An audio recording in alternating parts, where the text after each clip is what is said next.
লক্ষ্মপুরের মানুষের হৃদয় স্পন্দন সুদূর ঢাকা থেকে আগত আব্দুল হাই মোহাম্মদ সাইফুল্লাহ কোরআন এবং হাদিস থেকে তাকরির নিয়ে আসছেন। আব্দুল হাই মোহাম্মদ সাইফুল্লাহ, খতিব, মসজিদুল জুম্মা কমপ্লেক্স, মিরপুর, ঢাকা। আমি মুহতারামকে আলোচনা করার জন্য বিনীত অনুরোধ জ্ঞাপন করছি।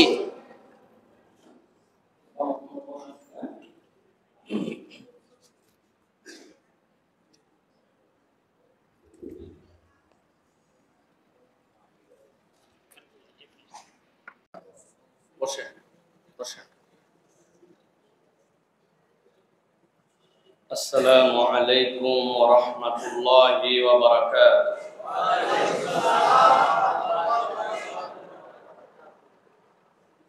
ইন্নাল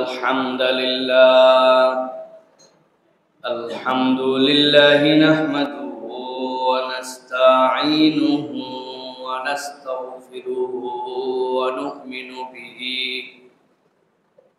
nu'minu bihi wa natawakkalu alayhi wa na'udzu billahi min shururi anfusina wa min sayyiati a'malina. Man yahdihillahu fala mudilla lahu wa man yudlil fala hadiya lahu. وأشهد أن لا إله إلا الله وحده لا شريك له وأشهد أن سيدنا وحبيبنا وطبيب قلوبنا محمد الذي أرسله بالحق بشيرا ونذيرا وداعيا إلى الله بإذنه وسراجا منيرا.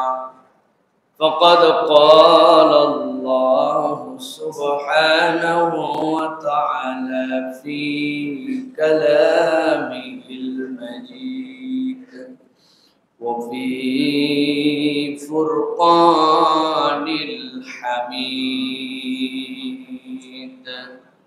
أعوذ بالله من الشيطان الرجيم. بسم الله الرحمن الرحيم.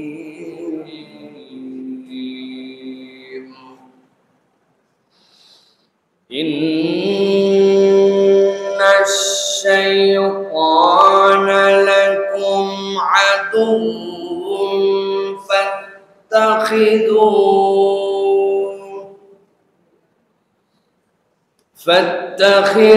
فاتخذوه عدوا.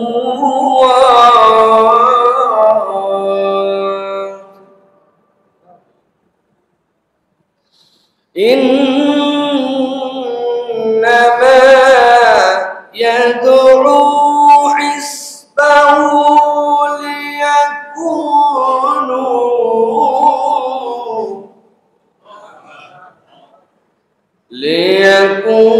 ليكونوا من أصحاب السعير.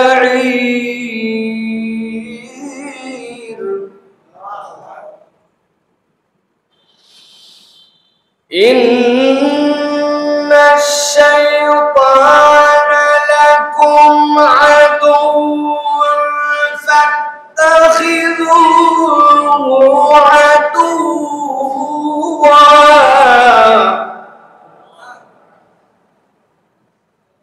إنما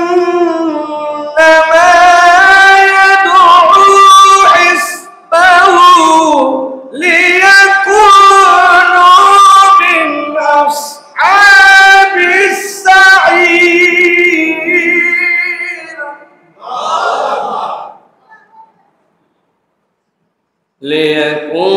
ليكونوا من أصحاب السعير.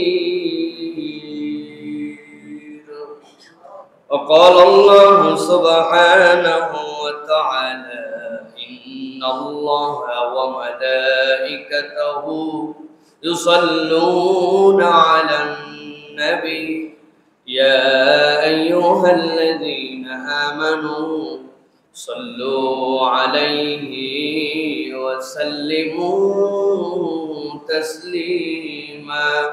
اللهم صل على محمد وعلى آل محمد كما صليت على إبراهيم وعلى آل إبراهيم إنك حميد مجيد.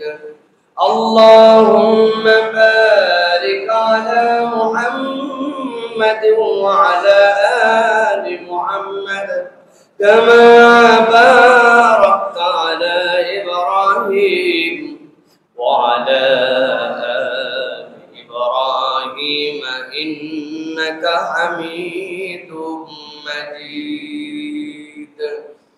الحمد لله. আল্লাহ রাব্বুল আমিনের শুকরগুজার হচ্ছি যে আল্লাহ রাব্বুল আমিন আজকে আমাদেরকে লক্ষপুর কেন্দ্রীয় জামে মসজিদ ও হাফেজিয়া মাদ্রাসার উদ্যোগে অষ্টম বাৎসরিক মাহফিলে আসার বসার তৌফিক, যোগ্যতা, সুস্থতা, মন মানসিকতা দান করলেন। সে আল্লাহর কাছে আমরা কৃতজ্ঞ হচ্ছি। সকলে পড়ছি আলহামদুলিল্লাহ। দরুদ এবং সালাম বর্ষিত হোক মানবতার মহান মুক্তির দূত আকায়ে নামদার তাজদারে মদিনা আপনার আমার প্রিয় রাসূল জনাবে মুহাম্মদুর রাসূলুল্লাহ সাল্লাল্লাহু আলাইহি ওয়াসাল্লাম।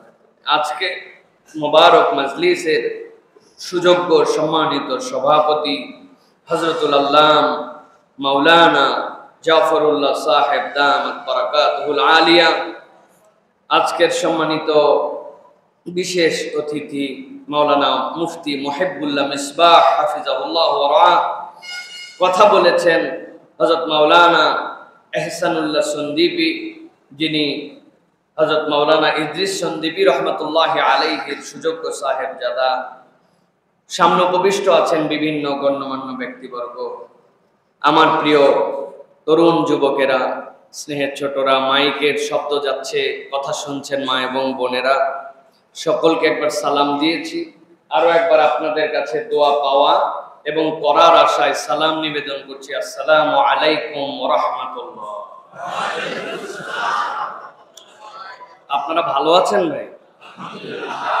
মানে অন্তর থেকে ভালো আছেন তো আপনারা? আপনাদের আলহামদুলিল্লাহ আমি ভালো আছি। আপনাদের অনেকের মন খারাপ যে মাঠে ওয়াজ হওয়ার কথা হইল না, বৃষ্টি দিল আল্লাহ, আল্লাহ দিয়ে এতই ক্ষতি করলো যে আল্লাহ রাব্বুল আমিন আমাদেরকে আল্লাহর ঘরে ঢোকালো। আগে ছিলাম মাঠে, আর আল্লাহর ঘরে আমাদেরকে তুললো। মন খারাপ তো না ভাই? এই অষ্টম মাহফিল, এই মাহফিলের উদ্বোধক আমি। লক্ষপুরের ওয়াজ শুরু হয়েছে আমারে দিয়া, এখনই ছোট, তাহলে 8 বছর আগে আরো কত ছোট ছিলাম চিন্তা করে। এইটার সাথে একটা বরকতের সম্পর্ক আছে, আবার আমার সাথে একটা লক্ষপুরবাসীর ভালোবাসার সম্পর্ক আছে। আমি এই রাস্তা দিয়ে গেলে টার্গেট করে যাই যে কোনো একটা ওয়াক্ত ফেলায়া এই মসজিদে যেন আমি নামাজ পড়তে পারি। আমি যেখানে একবার যাই সেখানে মিনিমাম 5 বছর অফ রাখতে হয়, কারণ আছে তার বিভিন্ন জন দাওয়াত লিখে দিয়ে গেছেন।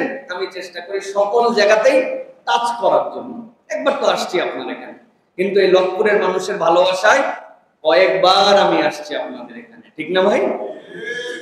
তো আপনাদের মন খারাপ করার কোনো কারণ নেই।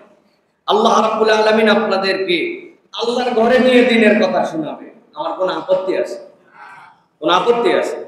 কিন্তু কত লোক আছে ও মাঠে ওয়াজ যেই শুনছে হবে না, আগের থেকে আসার প্ল্যান ছিল না, কিন্তু এখন বলতেছে মাঠে ওয়াজ হচ্ছে না, যাই এখন নেই। উনি কিন্তু আগের থেকেই ফাঁকিবাজ, ইন্টারন্যাশনাল ফাঁকিবাজ, আছে না ভাই? তোমার যদি কোরআনের সাথে দিলের সম্পর্ক থাকে আর তোমার যদি হৃদয়ের সাথে বাধা থাকে, আমার কথা নয়, আল্লাহ রাব্বুল আলামিনের কথা, ওয়া ইযা তুলিয়াত আলাইহিম আয়াতু যাদাতহুম ঈমানা, ঈমান ভিতরে থাকলে বাড়ে, না থাকলে বাড়বে কোত্থেকে? ঠিক কি না? এজন্য যারা আসতে পারে না তাদের নতুন করে আরেকবার হিসাব কিতাব মিলান লাগবে। আমি মসজিদের ভিতরের এই এনভায়রনমেন্ট সুন্দর, একটু গরম লাগতেছে না ভাই? একটু গরম গরম আছে, আন্দাজি না বলেন না। আপনারা গরম লাগতেছে বললে এসি গুলা সারাতে পারবো। যদি বলেন জানলা বন্ধ করে আমরা সুন্দর করে এসি ছাড়তে পারি, কোনো সমস্যা নাই। ছেড়ে আমরা সুন্দর এনভায়রনমেন্টেও কথা শুনতে পারি, এটা এমন কোনো সমস্যা হবে না যদি আপনারা বলেন। আর আপনারা আগেই যদি বলেন গরম লাগতেছে, তাও না, এসি ছাড়বে তাইলে। মসজিদের ইমাম সাহেব এবং যারা কর্তৃপক্ষ তারা বিবেচনা করতে পারেন। সবাই আমরা ভিতরে চলে আসব, এরপরে আমরা ইনশাআল্লাহ এত গুরুত্বপূর্ণ বিষয় আজকে আমি নিয়ত করছি, লিখে নিয়ে আসছি, আপনাদের সাথে কথা বলবো। আমার কাছ থেকে যদি না শোনেন তাহলে এইভাবে গুছায়া আপনার জীবনে কোনোদিন কেউ এই কথা বলে নাই। মাঠের বলে ফাঁকি দেওয়ার, ভিতরে বলে কম বলা, এই ছেলে আব্দুল্লাহ সাইফুল্লাহ না।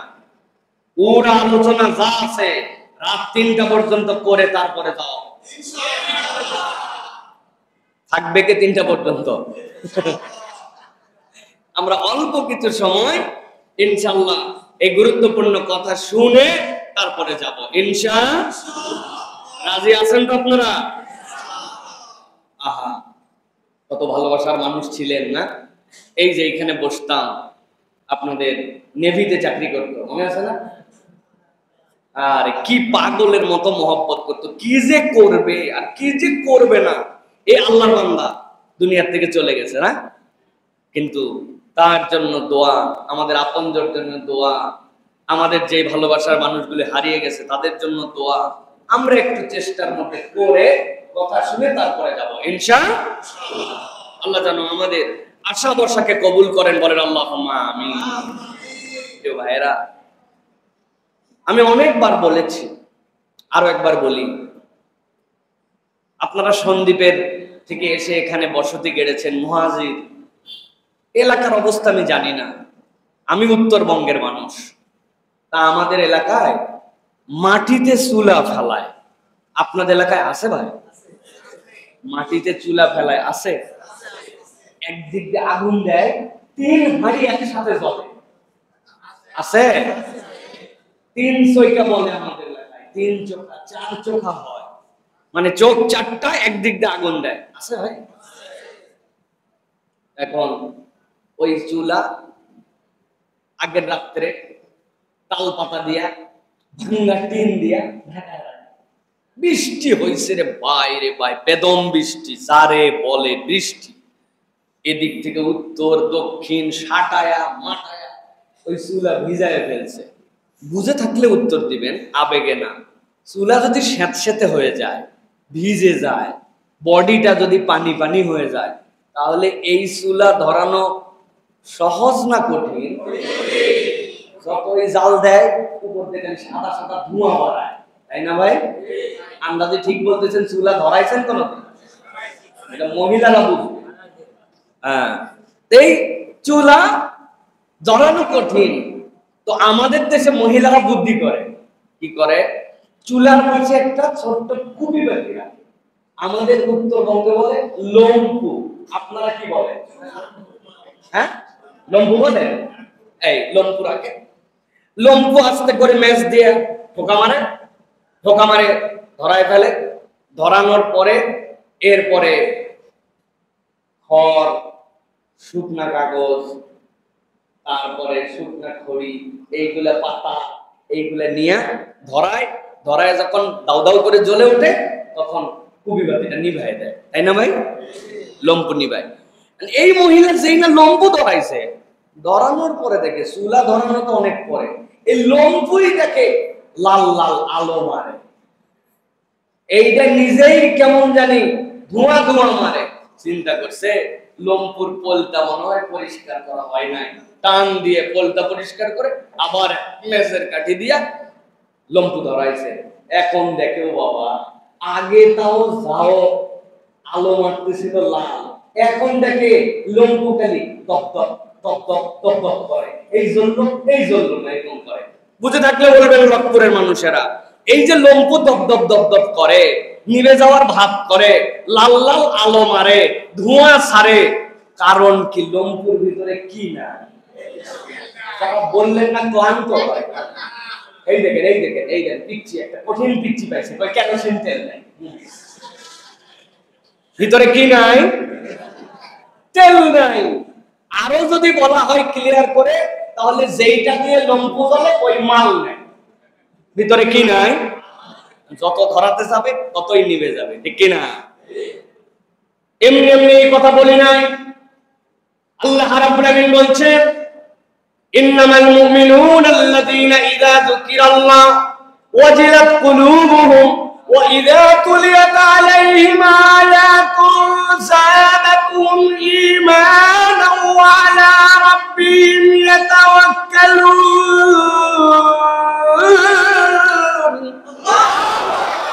আল্লাহ বলছেন, দুনিয়ার মানুষ, আমি আল্লাহ রাব্বুল আলামিন তোমাদের জন্য জানালাম, ইন্নামাল মুমিনুন, তুমি দাবি করো আমি ইমানদার, তুমি দাবি করো আমি মুসলমান, তোমার দাবির কোনো ফাপড়, দাবির কোনো দাম নাই। আমি আল্লাহ নির্ধারণ করে দিলাম তোমার ঈমান আছে কি না আছে, এইটার পরীক্ষা হবে যখন আল্লাহর জিকির তোমার কাছে করা হবে। আল্লাহ বলছেন ওয়াজিলাত কুলুবুহুম, তাদের অন্তরগুলা থই থই করতে শুরু করবে। ওইটা মাঠে হইলো না মসজিদে হইলো না ঘরের মধ্যে হইলো না ছাদে হইলো, দেখবে না ওই বান্দা দেখবে কোরআনের আলোচনা হয়, তার দিলের মধ্যে আনন্দ হয়। আর আল্লাহ বলছেন যখন তার সামনে কোরআন তিলাওয়াত করা হয়, যাদাতুম ঈমানা, ওই বান্দার ঈমান আর আগের মতো থাকে না, ওই বান্দার ঈমান বেড়ে যায়। আল্লাহ বলছেন কত দূর পর্যন্ত পারে জানো? ওয়া আলা রাব্বিহিম ইয়াতাওয়াক্কালুন, ওই বান্দা আল্লাহ ছাড়া আর কারো প্রতি ভরসা করে না। তাহলে কোরআন শোনার পরেও যে আসে না, কোরআনের দর্শ দেওয়ার পরেও ওই ভিতরে কোনো পরিবর্তন হয় না, আগের মানুষও যা পরের মানুষও তাই, তাহলে আপনাকে বুঝতে হবে ওই ব্যক্তির ভিতরে কি নাই। আরে মানুষের ভিতর তেল থাকে, ঈমান দুর্বল, ঠিক কিনা? ঈমান নাই অবস্থা। এই জন্য প্রিয় ভাইরা, কোরআনের ছোট থেকে বড় যেখানে যখনই দার্স হবে, যেখানে আলোচনা হবে, মাজালিসুজ জিকির হবে, ঈমানদারের সেই জায়গায় যেতে হবে দুইটা প্রমাণ দেওয়ার জন্য। একটা, তার ভিতরে ঈমান আছে, আর 2 নম্বর, সে তার ঈমানটাকে এক হালতে রাখতে চায় না, ঈমানটার পাওয়ার সে বাড়ায় নিতে চায়, ঠিক না? এই জন্য প্রিয় ভাইরা, আমরা যারা আজকে চলে আসছি, আল্লাহ রাব্বুল আমিন যেন আমাদের আশা বসাকে বরকতপূর্ণ করেন, বলেন আল্লাহুম্মা আমিন। আমি আপনাদের কাছে খুব সংক্ষিপ্ত সময়ে যেটা বলেছি, একটা গুরুত্বপূর্ণ বিষয়ে আলোচনা করতে চাই। সেটি হচ্ছে যে আল্লাহ রাব্বুল আলামিন এই দুনিয়াতে মানুষকে সৃষ্টি করলেন, সৃষ্টি করার পরে প্রেরণ করলেন আদম আলাইহিস সালামের মাধ্যম দিয়ে আমাদের শুরু হলো।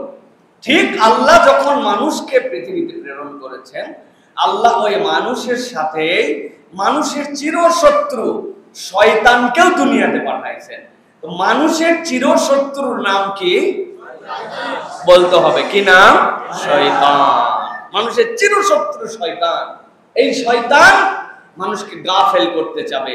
আল্লাহ তারে জান্নাতে নিতে চান, আর ওই শয়তান তারে জাহান্নামে নিতে চাবে। এইটা হচ্ছে শয়তান। কিন্তু আমাদের দুইটা দুর্বলতা। একটা দুর্বলতা, আমরা আমাদের শত্রুকেই চিনি না, ঠিক কিনা ভাই? আমরা অনেক সময় বলি না, থাক একটু করুক, এ করলে কি হবে, অথবা শয়তানের খুতুয়াত কোনটা যদি থাকে সেটার ব্যাপারে আমরা অত বেশি কনসার্ন না, অত বেশি আমাদের কর্তব্যের মধ্যে নেই না। কিন্তু আপনি যদি একটু হিসাব মিলায় দেখেন, তাহলে আল্লাহর কথা দ্বারা আপনি প্রমাণ পাবেন শয়তান আমাদের কেবল চিরশত্রুই না, শয়তান আপনার আমার জন্য প্রকাশ্য শত্রু। কেমন শত্রু? এখন জিজ্ঞাসা করবো, ভাই আপনি জীবনে কোনোদিন শয়তান দেখছেন? তো শয়তান যদি না দেখেন তাহলে এটা কেমনে প্রকাশ্য শত্রু হলো? এটা জিজ্ঞাসা আছে না ভাই? আমি আপনাদের কাছে বলবো, তার আগে একটা ছোট্ট গল্প বলি, দেখেন তো আপনাদের এলাকার সাথে মিলে কিনা। ধরেন আমাদের এলাকায় পুকুর থেকে যে মাছ ধরে, এই মাছ ধরাগুলা তিন ভাবে হয়। একটা অনেকে বড়শি দিয়ে মাছ ধরে। আপনাদের দিকে বড়শি আছে না? যদি থাকে হোকা করে, না থাকলে কোনো উত্তর দেওয়ার দরকার নেই। আরেকটা হচ্ছে জাল দিয়ে মাছ ধরে। আছে ভাই? এখন জাল বিভিন্ন ধরনের আছে, টানা জাল, খেওয়া জাল, ধরা জাল, তারপরে একটা গোপন জাল আছে, আছে না ভাই? কি জাল? কারেন্ট জাল। ওরে বাবারে বাবা, এটা নিষিদ্ধ। এখন বিভিন্ন ভাবে মাছ ধরে। আর একটা মাছ ধরা আছে, অনেকদিন বর্ষি দিছে, জাল দিছে, এইবার চিন্তা করছে পুকুর পুরো ক্লিয়ার করে সব মাছ ধরবো। এটাও মাছ ধরা আছে না ভাই? রাত্রেবেলা মেশিন লাগায়, সকাল পর্যন্ত সব পানি টানি উঠায়া আল্লাহর দয়ায় সব মাছ ধরা শেষ। পুকুরে আর কোনো পানি নাই, কিন্তু পুকুরের ভিতরে 1-1.5 হাত ক্যাতক্যাতা কাদা আছে। বুঝে থাকলে বলবেন লক্ষ্মপুরের বাইরা। পুকুরের ভিতরে পানি নাই, চোখে দেখা কোনো মাছ নাই, 1.5 হাত ক্যাতক্যাতা কাদা আছে। বুঝে থাকলে বলেন তো মাছ ধরা সব শেষ না কিছু বাকি আছে? কি মাছ? বাই, শিং, চ্যাং, শোল, এই যে পাত্তা ফেলিয়া, টাকি। দেখছেন পাইছি একটা আজকে, টাকি, গুছি, আছে না ভাই? এলাকার লোক যে পুকুরালা দিলটা বড়, আর কত মাছ পাইছে আল্লাহ। এগুলা মাছ এলাকার লোক ছাইরে দিছে, সব পোলাপান নামছে, নেমে একটা একটা করে মাছ ধরে 5-7 বন্ধু মিলে। আর যে যেটাই তোলে ওটাই দেখায়, চ্যাং, গুছি, সবাই উঠায়। এক বন্ধু এর কপাল খারাপ, আল্লাহর দয়ায় সে কোনো মাছ পায় না। অনেকক্ষণ পরে এক গর্তের মধ্যে থেকে ভাস করে শব্দ দিলছে, হাত ঢুকায় বলতে সুবহানাল্লাহ। আল্লাহ এতক্ষণ না দিয়ে তুই ভালো করছিস, কারণ ওরা যা ধরছে এই টুকটুক, আর আল্লাহ তুমি যে গাইড ধরছি ধরেই বোঝা গেছে এই শোলের সাইজ কি।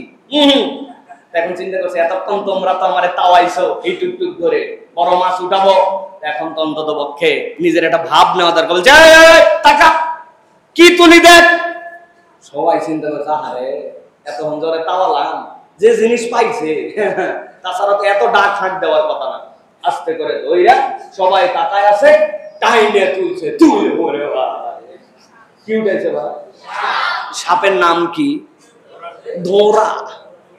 কামড় দিলেও বিষ লাগে না, ঠিক না ভাই? যদি কামড়ায় তো গোবর দিয়ে দিলে সাথে সাথে বন্ধ। কিন্তু আমার জিজ্ঞাসা, যে সাপের বিষ নাই, পানির নিচে এই সাপই থাকে আর সাপ থাকে না, জানে, তারপরে সাপটা ধরে তুলে মুখের সামনে নিলে আতঙ্কে সে ছড়ায়। কেননা মানুষের তবিয়তে দিল থেকে সাপের প্রতি একটা ভীতি আছে, ঠিক না ভাই? আল্লাহ রাব্বুল আমিন বলছেন, বান্দা ভালো করে তোমার শত্রুকে চিনে নাও। আমি আল্লাহ রাব্বুল আমিন তার জন্য পরিচয় দিলাম, ইন্নাশ শাইতানা লাকুম আদুউম মুবিন। আমি আল্লাহ বললাম শয়তান হচ্ছে তোমার জন্য প্রকাশ্য শত্রু। শয়তানের পথটা ছোট হোক আর বড় হোক, ওই কাজটা তোমার জন্য অ্যাভেলেবেল হোক আর কঠিন হোক, আমি আল্লাহ জানায় রাখলাম। তুমি যদি জেনে থাকো এটা শয়তান কাজ, এইটা করলে শয়তান রাজি খুশি হয়, সেটার পরিমাণ যাই হোক না কেন বান্দা কখনো তার সাথে সম্পৃক্ত হবে না। আল্লাহ বলছেন এটাই আমি আল্লাহর পক্ষ থেকে ঈমানদারদের কাছে আল্লাহর দেওয়া নির্দেশনা, ঠিক না? কিন্তু এই শয়তান আমাদেরকে ধোঁকা দিতেই থাকে, আমাদেরকে গাফেল বানাতেই থাকে। এখন কথা হচ্ছে যে শয়তানের ধোঁকা থেকে বাঁচবো কেমনে? আজকে আমার আলোচ্য বিষয় যে মানুষকে শয়তান একভাবে ধোঁকা দেয় না, মূলত মানুষকে শয়তান 6 ভাবে ধোঁকা দেয়। 6টা ধোঁকা দেওয়ার ফুট স্টেপ আছে। আপনার মসজিদে ওঠার সময় 6টা সিঁড়ি, নিচে, তারপরে তারপরে তারপরে এরকম করে আপনি ভিতরে ঢোকেন। ঠিক শয়তান মানুষকে ধোঁকা দেয় একভাবে না, একটা মিস আরেকটা। শয়তানের ধোঁকা দেওয়ার ঘাঁটি হচ্ছে 6টা। বান্দা যদি এই 6টা ঘাঁটি চিনে ফেলে, তাহলে ওই বান্দার জীবনে শয়তানের ধোঁকা আর কাজ করবে না। তাহলে আমাদের দায়িত্ব হচ্ছে শয়তান কিভাবে আমাদেরকে ধোঁকা দেয় এই বিষয়ে পরিষ্কার ধারণাটা আমাদের ক্লিয়ার করা। তাইলে আমি বুঝতে পারবো ও শয়তান তো আমার এই কৌশলে আগাচ্ছে, আমাকে এখান থেকে বাঁচতে হবে। তাহলে এই 6টা ধোঁকার কৌশল আজকে আমরা জানবো, বাঁচার জন্য আমল করার নিয়তে শুনবো এবং মসজিদ থেকে যাব। রাজি আছেন ইনশাআল্লাহ? কারা কারা দেখে হাত শক্ত করে উঠান, টান টান করে উঠান। আসি তো ইনশাআল্লাহ? এটা তাকবীর, লিল্লাহি তাকবীর। হয় না? লিল্লাহি তাকবীর। আরেকটু হিম্মত করে তাকবীর, লিল্লাহি তাকবীর। মাশাআল্লাহ। যারা বাহিরে এরা মনে করছে কোন লোকজনই নাই, আসলে যে জায়গা নাই এইটা এরা জানে না, ঠিক কি না প্রিয় ভাইরা? তাহলে 6টা বিষয়ে সংক্ষিপ্ত সময়ে আমরা আলোচনা করব কোরআন হাদিস থেকে, এরপরে ইনশাআল্লাহ আমরা বাড়িতে চলে যাব। রাজি আছে ইনশাআল্লাহ? ইনশাআল্লাহ। আমরা কি মসজিদে এসি দিতে পারবো ভাই? দেন না, দিয়ে দেন নাকি? সকলে আরাম হবে। দেখেন এসির রিমোট টিমোট কার কাছে লাগান, আস্তে আস্তে বলতে না, সুন্দর করে ভিতরে চলে আসেন। কয়টা কৌশল নেয়? মাশাআল্লাহ। কয়টা? ডান হাতে 5, বাম হাতে 1, একসাথে হাত তুলে দেখাতে হবে 6টা। শয়তান ধোঁকা দেয় কয় কৌশলে? আপনার মান একসাথে তুলতে হবে। শয়তান ধোঁকা দেয় কয় কৌশলে? 6টা। মাশাআল্লাহ। আপনারা আমার পুরাতন শ্রোতা, এজন্য জানেন যে আমি ওয়াজ বাড়িতে নিয়ে না যাওয়া পর্যন্ত থামার ছেলে না। এই জন্য আমি আপনাদের কাছে সংক্ষেপে কিছু কথাবার্তা বলি প্রিয় ভাইরা। 1 নম্বরে ইমাম ইবনুল কাইয়িম রাহিমাহুল্লাহ বলছেন, শয়তান মানুষকে ধোঁকা দেওয়া শুরু করে 1 নম্বর কৌশল হচ্ছে শিরিক, কুফর, আর 3 নম্বরে বিদআত। এটা হচ্ছে তার প্রথম কৌশল। বান্দাকে যদি কুফরি করাতে পারে, বান্দাকে যদি শিরিকের মধ্যে নিমজ্জিত করতে পারে, বান্দাকে যদি একবার ওই শয়তান কোনোভাবে বিদআতে ঢুকাতে পারে, তাহলে শয়তান সাকসেসফুল। শয়তানের টার্গেটই হচ্ছে বান্দাকে কেমনে শিরিক করাবে, কুফর করাবে, আর বান্দাকে কেমনে বিদআত করাবে। চলেন আল্লাহ রাব্বুল আলামিন কি বলেন কোরআন থেকে আমরা বুঝি। আল্লাহ রাব্বুল আলামিন বলছেন, নবী আপনি জানায় রাখেন, ইন্নাশ শাইতানা লাকুম আদুন, আমি আল্লাহ জানায় রাখলাম নিশ্চয় শয়তান হচ্ছে তোমাদের জন্য শত্রু। আমি আল্লাহ দায়িত্ব দিলাম, ফাত্তাখিজুহু আদুওয়া, অতএব যেটা তোমার জন্য শত্রু তাকে শত্রু হিসাবেই তুমি গ্রহণ করবা। কখনো সে যেন তোমার বন্ধু না হয়, শত্রুতার পথ ছোট হোক আর বড় হোক। আল্লাহ বলতেছেন শত্রু যে সে শত্রু। আল্লাহ এরপরে বলতেছেন, ইন্নামা ইয়াদউ হিসবাহু, সে একাই নয়, শয়তান তার সদল বলে তোমাদেরকে ডাক দেয়। কোন দিকে ডাক দেয়?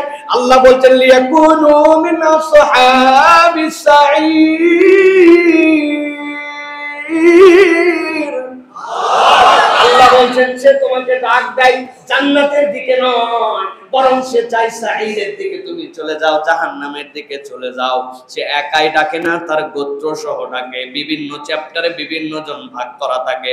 ওযু করতেছে বান্দা আল্লাহর জন্য, নামাজে সারা দিতে আসবে, এমন শয়তান আছে ওই বান্দাকে ওযুর মধ্যেও গাফেল বানায় দেয়। আবার ওই বান্দায় যখন সালাতে দাঁড়ায়, এমন শয়তান আছে ও আল্লাহর জন্য নিবেদিত, কিন্তু ওই বান্দাকে ওই সালাতের মধ্যে থেকে অন্যদিকে মনোযোগে নিয়ে যায়। আল্লাহ বলছেন সে তার দল বলে সব সময় একসাথে কৌশল করে, সে তোমার কল্যাণকামী নয়, সে তোমাকে জাহান্নামে নিতে চায়। কিন্তু আমি আল্লাহ তোমাকে এটা জানাই দিচ্ছি, এই জন্য আল্লাহ বান্দাকে জাহান্নামে নিতে চান না, আল্লাহ বান্দাকে জান্নাতে নিতে চায়। 1 নম্বর তার কৌশল, সে আপনাকে শিরকের মধ্যে ঢুকাবে, এমন কথা আপনার মুখ দিয়ে বের করবে আপনি জানেন না। এই কথা বললে কুফরি হয়ে যায়, এই কথা বললে শিরকি হয়ে যায়। আল্লাহ তো আর দিন খুঁজে পায় না। লক্ষ্যের মাহফিল যেই দিন, বৃষ্টি সেই দিন আসে না। এই কথা বললে আপনার ঈমান চলে যেতে পারে। আমি যেদিন ধান শুকাতে দেই, আমি যেই দিন শস্যটা একটু বাইরে দিছি নাড়ছি, আমার ল্যাব যেদিন ছাদে তুলছে, ওই দিনই আল্লাহর বৃষ্টি দেওয়া লাগে। এরকম কথা আছে না? আল্লাহ তার কারো সন্তান খুঁজে পায় না, খালি আমারটাকে দেখে। এর অসুখ ভালোই হয় না, আল্লাহর কোনো ঘর খুঁজে পায় নাই। বলে কিনা মহিলারা? বুঝে থাকবেন এই কথা আপনি নিজে বলতেছেন না, শয়তান আপনারে দিন না জানায়া, ইমান না জানায়া, ইমান থেকে বের করার জন্য আপনার থেকে এই কথা বের করাবে। অতএব আল্লাহ বলতেছেন সে তোমাকে জাহান্নামের দিকে নিবে, আর তোমাকে ইমান বুঝতে হবে, তোমাকে শিরিক কাকে বলে বুঝতে হবে। এইটা যদি না বুঝো তোমার ইমান থাকবে না, আর একবার যদি এইটার মধ্যে তোমাকে ফেলতে পারে শয়তান গেই না, ঠিক না? অনেকদিন ধরে বাচ্চা হয় না, ব্যবসা করে অনেকদিন ধরে, কেন জানি লস পুরায় না। একজন পরামর্শ দিছে, আরে বলো তুই থাকিস লকপুরে, কদ্দূর এখান থেকে বাগেরহাট, গাদা কোথাকার, গত বছর আমি একটা ছাগল দিয়ে যে ব্যবসা আগাইছে, এক ছাগল নিয়ে মান্নত দেওয়ার জন্য চলে যা। উনি বড় আল্লাহর ওলি, আল্লাহর ওখানে দিলে, আল্লাহর ওলি ওখানে দিলে কাজ হয়। আমার কথা, উনি যে আল্লাহর ওলি এতে আমার কোনো সন্দেহ নাই, তিনি আল্লাহ রাব্বুল আলামিনের দাঈ ইলাল্লাহ ছিলেন, এতে আমাদের কোনো মন্তব্য নাই। কিন্তু আপনি কোন নিয়তে ওখানে যাচ্ছেন ওইটা আগে হিসাব আপনার মিলানো লাগবে। আল্লাহর নবীর কাছে আল্লাহ রাব্বুল আলামিন ওহী করে বলেছেন, আপনি আবু জেহেল, উতবা, সাইবার কাছে যে জিজ্ঞাসা করেন তোমরা কেন ওই লাতের কাছে যাও, উজ্জার কাছে যাও, মানাতের কাছে যাও, তবে তার আগে আল্লাহ বলছেন একটু জিজ্ঞাসা করেন তাদেরকে। কি জিজ্ঞাসা? আল্লাহ বলতেছেন জিজ্ঞাসা করেন আম্মান ইয়ামলিকুস সামআ ওয়াল আবসার। ও আবু জেহেলের দল, তোর চোখ দিছে কে, তোর কান দিছে কে? আল্লাহ বলছেন জিজ্ঞাসা করেন মান ইয়ারযুকুকুম মিনাস সামাই ওয়াল আরদ, আসমান জমিন থেকে তোমাকে রিজিক দেয় কে? আবু জেহেল, উতবা, সাইবা লাফ দিয়ে উঠে বলছে মুহাম্মদ বলো কি? সায়াকুলুনাল্লাহ, আমরা বিশ্বাস করি অবশ্যই অবশ্যই চোখ দিছে আল্লাহ, কান দিছে আল্লাহ, রিজিক দেয় আল্লাহ, জমিন থেকেও দেয় আল্লাহ, মৃত আল্লাহ রাব্বুল আমিন জমিন থেকেও দেয়, আসমান থেকেও দেয়, জীবনও দেয় আল্লাহ, আমারেও আল্লাহ। এত যদি আল্লাহ দেয় তো লাতুজ্জামানাতের কাছে কেন যাও? বলছো ও তুমি তাহলে বুঝো নাই।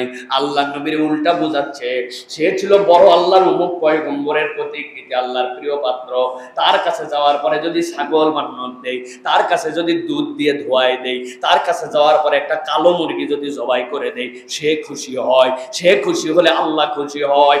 আল্লাহ দেয় কিন্তু একটু লাতের মাধ্যম দিয়ে দেয়, একটু মানাতের মাধ্যম দিয়ে দেয়, একটু হবলের মাধ্যম দিয়ে দেয়। আল্লাহ কোরআনে স্পষ্ট করে উল্লেখ করেছেন ওই মানুষগুলার কাছে যখন এটা বলা হয়, তার আল্লাহর পক্ষ থেকে এই বার্তা দেওয়ার পরে তারা উত্তর দেয়, আমরা এমনি এমনি কাজ করি না, লিয়াতাকাররাবুনা ইলাল্লাহি যুলফা, ওদের কোনো ক্ষমতা নাই, কেবল ওদের মাধ্যম দিয়ে আমরা আল্লাহ পর্যন্ত পৌঁছাতে চাই।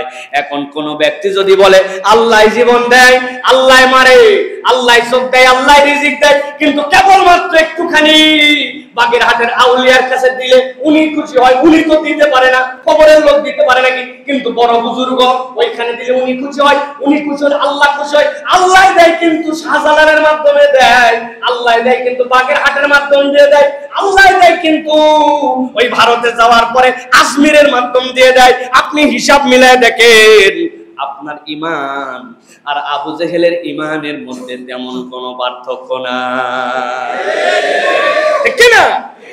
এই জন্য আল্লাহ বলছেন এটা শয়তানের টার্গেট, তোমারে বুঝ ঢুকাই দিবে, এটা নানান ধরনের তোমারে যুক্তি দিবে।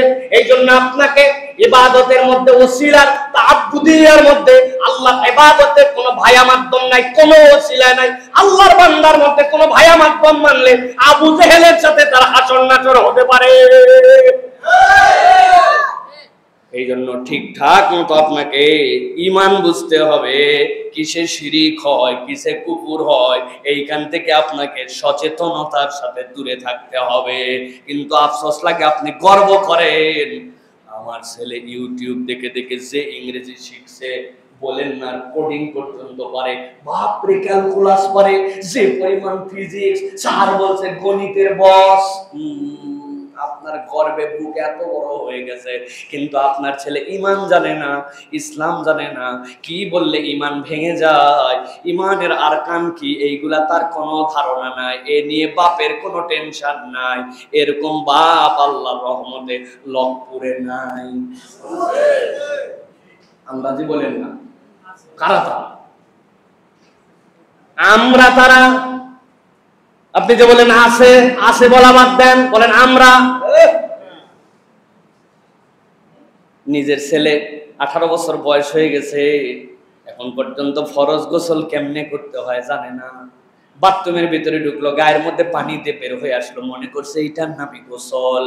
এইটা গোসল দুনিয়ার পরিভাষায়, কিন্তু শরীয়তের পরিভাষায় যেটা গোসল হয় নাই, এই জ্ঞান যেই ছেলে জানে না, 18 বছরের বাপ দায়ী নাকি সন্তান দায়ী, হিসাব মেলানোর সময় আসছে, ঠিক না? তাহলে শয়তানের 1 নম্বর কৌশল, শিরকে ফেলবে, কুফরে ফেলবে, সাথে সাথে বান্দাকে বিদআত করাবে। কি করাবে? বিদআত কাকে বলে?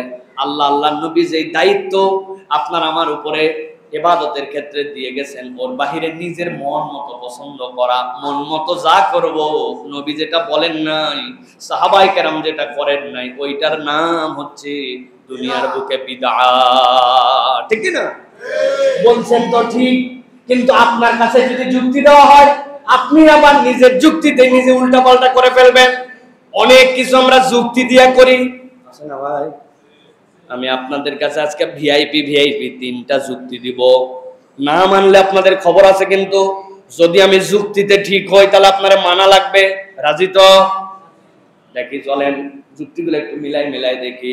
আপনাদের এলাকায় ঈদের নামাজ হয় কোন জায়গায়? ওই জায়গায় ঈদগাহ কোন জায়গায়? মসজিদে হয়।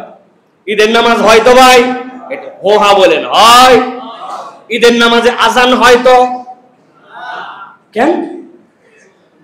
কি আশ্চর্য কথা, ঈদের নামাজে আজান দেন না আপনারা? এলাকার লোক কিভাবে তাহলে আসবে? সঠিক সময় যেন আসতে পারে, এই জন্য আগামী রোজার ঈদ থেকে আমরা ঈদে আজান দিব ইনশাআল্লাহ, তাই তো নাকি? আচ্ছা আজান বাদ দেন, অন্তত পক্ষে একামতটা তো দিব, যাতে করে মানুষজন ঠিকঠাক মতো কাতার সোজা করতে পারে। দিবেন না? কি সমস্যা রে ভাই? আজান ভালো জিনিস, একামত ভালো জিনিস, ঈদের মতো জায়গায় আপনি আজান দিবেন না? হুজুর থামেন, আল্লাহর নবী আজান দেয় না, একামত দেয় না, আপনি কোত্থেকে এগুলা যুক্তি নিয়ে আসছেন? এই যুক্তি আমরা মানতে রাজি নাই, ঠিক কিনা? আচ্ছা এইটা না হয় বাদ দিলাম, এবার চলেন দ্বিতীয় একটা যুক্তি দেই। সেইটা হচ্ছে, আমরা যে প্রত্যেক জুমার দিনে নামাজ আদায় করি, আপনাদের এই মসজিদে কয় রাকাত হয়?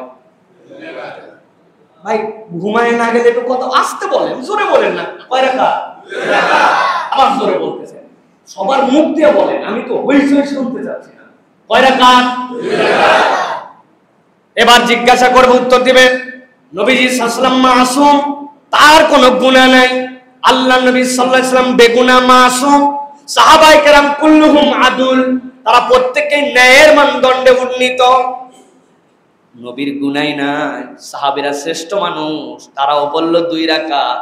আর আপনার আমার মতো হবুল্লাহ সবুল্লাহ, যাদের সকাল সন্ধ্যা গুনাহ, আমলনামা জাহান্নাম বরাবর, ঠিক না? এখন আমরাও যদি 2 রাকাত করি তাহলে কেমনে হবে? অনেক লোক যেহেতু ওয়াক্ত পড়ে না, জুমার দিনেই আসে, এই জন্য আগামী জুমার থেকে আল্লাহ বাঁচালে আমরা 4 রাকাত নামাজ পড়ব। বলেন সুবহানাল্লাহ। আচ্ছা ঠিক আছে, 4 রাকাত বাদ দিলাম, অন্তত প্রত্যেক রাকাতে আমরা 4টা করে সিজদা দেওয়া। সিজদা দেওয়া ভালো কাজ না খারাপ কাজ?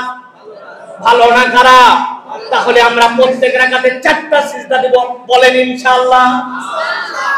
বাবা সিজদা দেওয়া ভালো কাজ জানেও 4টা দিবেন না, নামাজ পড়া ভালো কাজ জানেও 4 রাকাত করবেন না। বলে হুজুর আপনার যুক্তি খেতা পুরি, আপনার যুক্তি নবী পড়ে নাই, আপনি কোত্থেকে এই সকল আউলা গান নিয়ে আইছেন, ঠিক না? কথা বুঝেন কিন্তু। তাহলে শেষ একটা যুক্তি দেই আপনাদের কাছে, এইটা মানাই লাগবে। আপনারা কোরআন মজিদ তেলাওয়াত করেন তো মাঝে মাঝে? খবরদার, এই মাদ্রাসার হুজুর সহ বলে দিয়ে যাচ্ছে মাসালা, খবরদার খবরদার, কোরআন শরীফ যখন পড়বেন বসে পড়বেন না। বসে পড়লে আপনার গুনাহ হবে, কোরআন পড়লে আপনাকে দাঁড়ায় পড়তে হবে।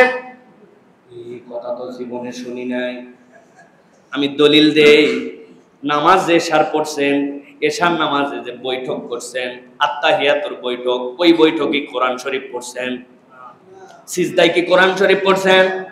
রুকুতে কি কোরআন শরীফ পড়ছেন? 2 সিজদার মধ্যে কি কোরআন শরীফ পড়ছেন? তাহলে কোরআন শরীফ পড়ছেন কোন সময়? দাঁড়ায়া দাঁড়ায়া, ঠিক না? নামাজের মতো ইবাদতে যদি দাঁড়ায় কোরআন শরীফ পড়তে হয়, বাকি সময় আপনি কিভাবে বসে পড়বেন? এখন থেকে কোরআন পড়া মানে দাঁড়ায়া। যুক্তি কি খারাপ বলছি নাকি? কাটান, যুক্তি কাটান। বলে হুজুর, আল্লাহর নবী আয়েশা সিদ্দিকা রাদিয়াল্লাহু তাআলা আনহার কোলে মাথা দিয়ে শুয়ে শুয়ে কোরআন পড়ছেন, বসে বসে কোরআন পড়ছেন, চলতে চলতে পড়ছেন, উটের পিঠে বসে পর্যন্ত কোরআন মাজিদ তেলাওয়াত করছেন। তাহলে আল্লাহর নবী যদি সব হালতে কোরআন পড়ে, আপনি কোত্থেকে ফতোয়া নিয়ে আইছেন কোরআন পড়লে দাঁড়ায়া? যুক্তি চলবে? চলবে? যেই মুসলমান এইগুলো একটাও যুক্তি মানে না, আবার এই মুসলমানই এমন কতগুলা কাজ করে, তখন উনার কাছ থেকে যুক্তির মনে হয় ফ্যাক্টরি বাড়াইছে। হুজুর সালাম ফিরাইছে, আসসালামু আলাইকুম ওয়া রাহমাতুল্লাহ, আসসালামু আলাইকুম ওয়া রাহমাতুল্লাহ, আল্লাহুম্মা আমিন। আল্লাহ নবী তার 23 বছরের জিন্দেগিতেও কোনোদিন তার মুসল্লিদেরকে নিয়ে সম্মিলিতভাবে এরকম করে মোনাজাত করে নামাজ শেষ করেন নাই। নামাজের পরে আজকার ছিল, জিকির ছিল, আল্লাহ নবীর দোয়া ছিল, মোনাজাত ছিল, কিন্তু সালাম ফিরানোর সাথে সাথে কোন জিকির আজকার কিচ্ছু নাই। গ্যাচাং করে হাত তুললেন, 23 বছরের জিন্দেগিতে একবারও নাই। এখন আপনার বিদআত করাচ্ছে শয়তান। আপনি এখন আগামী কালকে থেকে সিদ্ধান্ত নিয়েছেন এইটা বাদ দিয়ে দেব, হুজুর আর এইটা করে না। আপনি বলবেন তুমি খালি হুজুর, আগের হুজুর বোঝেনি, আমাদের বাপ দাদারা কিছু বুঝতো না, তাই না? তুমি যাই অন্য জায়গায় চাকরি করো, আমার হুজুর হওয়া তোমার লাগবে না। আছে কিনা? একটু আগে আপনি 3টা যুক্তি নেন নাই, আর আপনি এটা কোন যুক্তিতে চালান? আপনাকে বুঝতে হবে এটা শয়তানের প্রথম ঘাঁটি। আপনারে কৌশলে সে বিদআতের মধ্যে রাখবে, আর আপনাকে নানান যুক্তি দেওয়াবে। যুক্তি দেওয়া ইমানদারের কাজ নয়, ইমানদারের কাজ সামি'না ওয়া আতা'না, আল্লাহ আল্লাহ রাসূল যা বলছেন শুনলাম আর মেনে নিলাম। ঠিক না? বলছে বাবা খাওয়ানো ভালো মানুষকে, কিন্তু দিন তারিখ ফিক্স করে 40 করার বিধান শরীয়তে নাই। এইটা শরীয়ত আপনাকে বলে নাই। ওইটা যদি করা লাগতো, আল্লাহর নবীর জন্য যদি 12 রবিউল আউয়াল পালন করা লাগতো, বেকল তুই কত বড় আশিকে নবী, তোর বাপ দাদা 14 পুরুষ মিলে যা আশিকে নবী আবু বকর রাদিয়াল্লাহু তাআলা সমান হতে পারবি না। ঠিক না? আবু বকর রাদিয়াল্লাহু তাআলা করে নাই, ওমর করেন নাই, সাহাবীরা করে নাই, আর তুমি যুক্তি দিয়ে কেমনে এটা করো? এই কথা বললে হুজুর খারাপ, এই কথা বললে মৌলভী খারাপ, এই কথা বললে ওহাবি বলে গালি দেয়, এরকম মুসলমান আছে কিনা? দোস্ত আপনার না, তো শয়তান টার্গেট করছে তো ঘাঁটি। এখন আপনি জানিয়ে ফেলছেন এটা শয়তান করায়, যুক্তি খোঁজায়, আপনি এখানে আর থাকবেন না। ঠিক কিনা? এই জন্য মনে রাখতে হবে, শয়তান আপনাকে শিরিক করাবে, কুফর করাবে, আর শয়তান আপনাকে বিদআত করাবে। কিছু আমল কম করা ভালো, কিন্তু বিদআতের আমল করা ভালো না। কেননা নবীজি বলছেন কুল্লু বিদআতিন দালালা ওয়া কুল্লু দালালাতিন ফিন্নার। তুমি ইবাদত কম করছো, আল্লাহ মাফ করে দিতে পারে, কিন্তু বিদআতি আমল করছো, এটা তোমাকে জাহান্নামে নিতে পারে। ঠিক কি না? তাহলে এইটা কি আপনার কাছে ক্লিয়ার? 1 নম্বর পয়েন্ট ক্লিয়ার? আমি জিজ্ঞাসা করব কিন্তু আবার, তাহলে শয়তানের 1 নম্বর কৌশল, আপনাকে আমাকে সব সময় সে কুফর করাবে, শিরিক করাবে, বিদআতের দিকে টানবে, খালি আপনার ওই দিকে নিয়ে যেতে চাবে।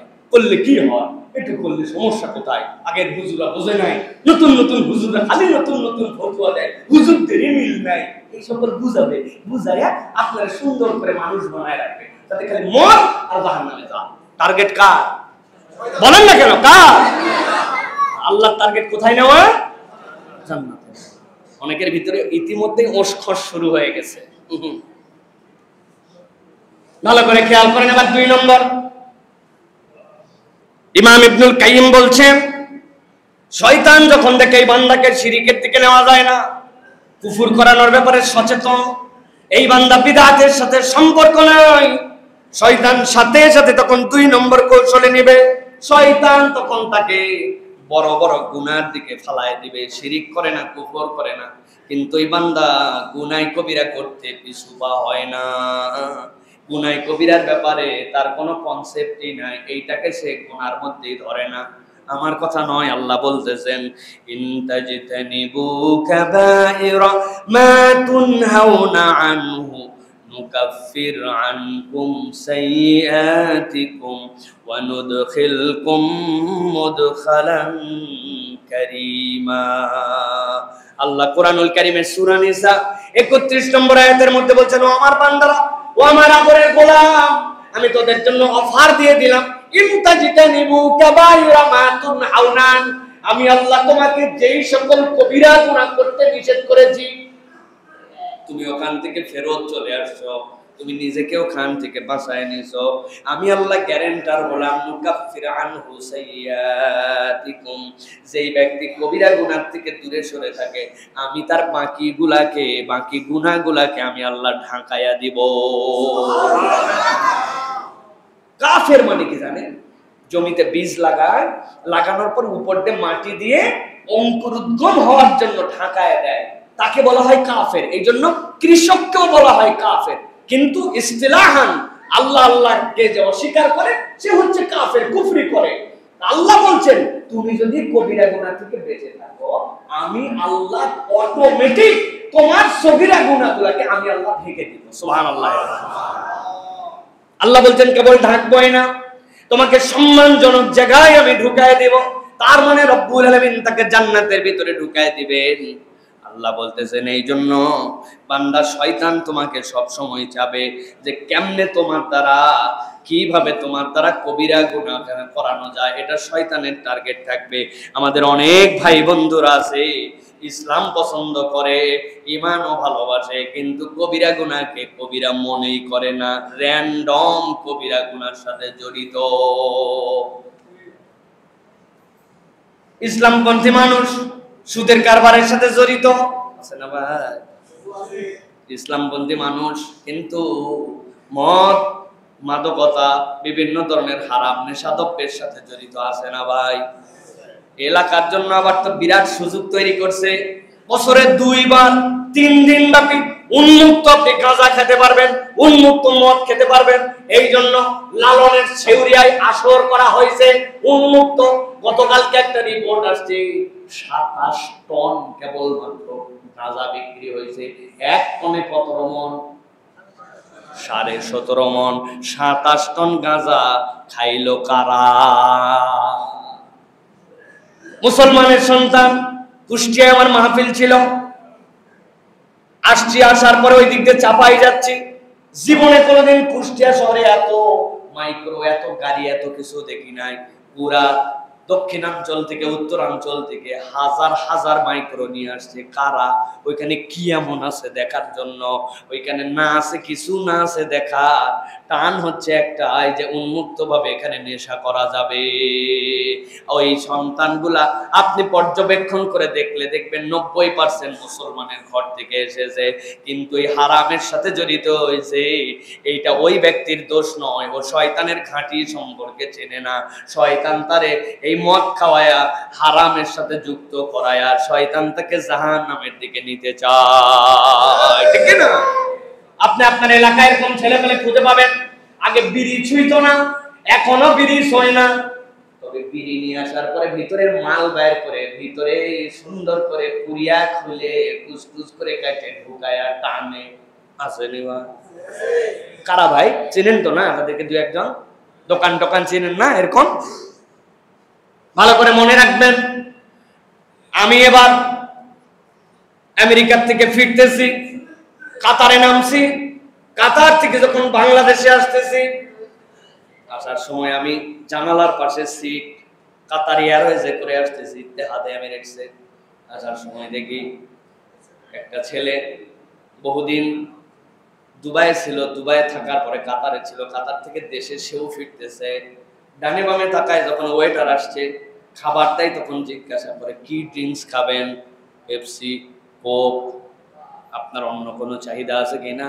ছোট্ট ছোট্ট করে এতটুকু বোতল থাকবে, ওই বোতলের মধ্যে আপনি চাইলে ওয়াইন খেতে পারবেন, আপনি চাইলে একটা নির্দিষ্ট পারমিট আছে ওইটা মদ খেতে পারবেন। ওই ছেলে ডানে বামে তাকায় বললো, আমি ছবি তুলে রাখছি মোবাইলে, ওই ছেলের জন্য নয়, যে মুসলমানের সন্তান ও হয়তো কাতারে থাকতে, দুবাইয়ে থাকতেও হয়তো এটা খায় নাই, দেশে এসেও খাবে না, কিন্তু 39,000 ফিট উপরে শয়তান তারে বুঝাইছে তোর কিরামান কাতিবিন তো নিচে আছে ব্যাককল, 39,000 ফিট উপরে, এখন মার একটু কিছু সমস্যা হবে না। আল্লাহ বলতেছেন এটা কৌশল হচ্ছে শয়তানের, এটা তোমার দোষ নয়, তুমি বুঝো নাই যে এইটা তোমার জন্য গুনাহ কবিরা, এইখান থেকে তোমার বেঁচে থাকা দরকার।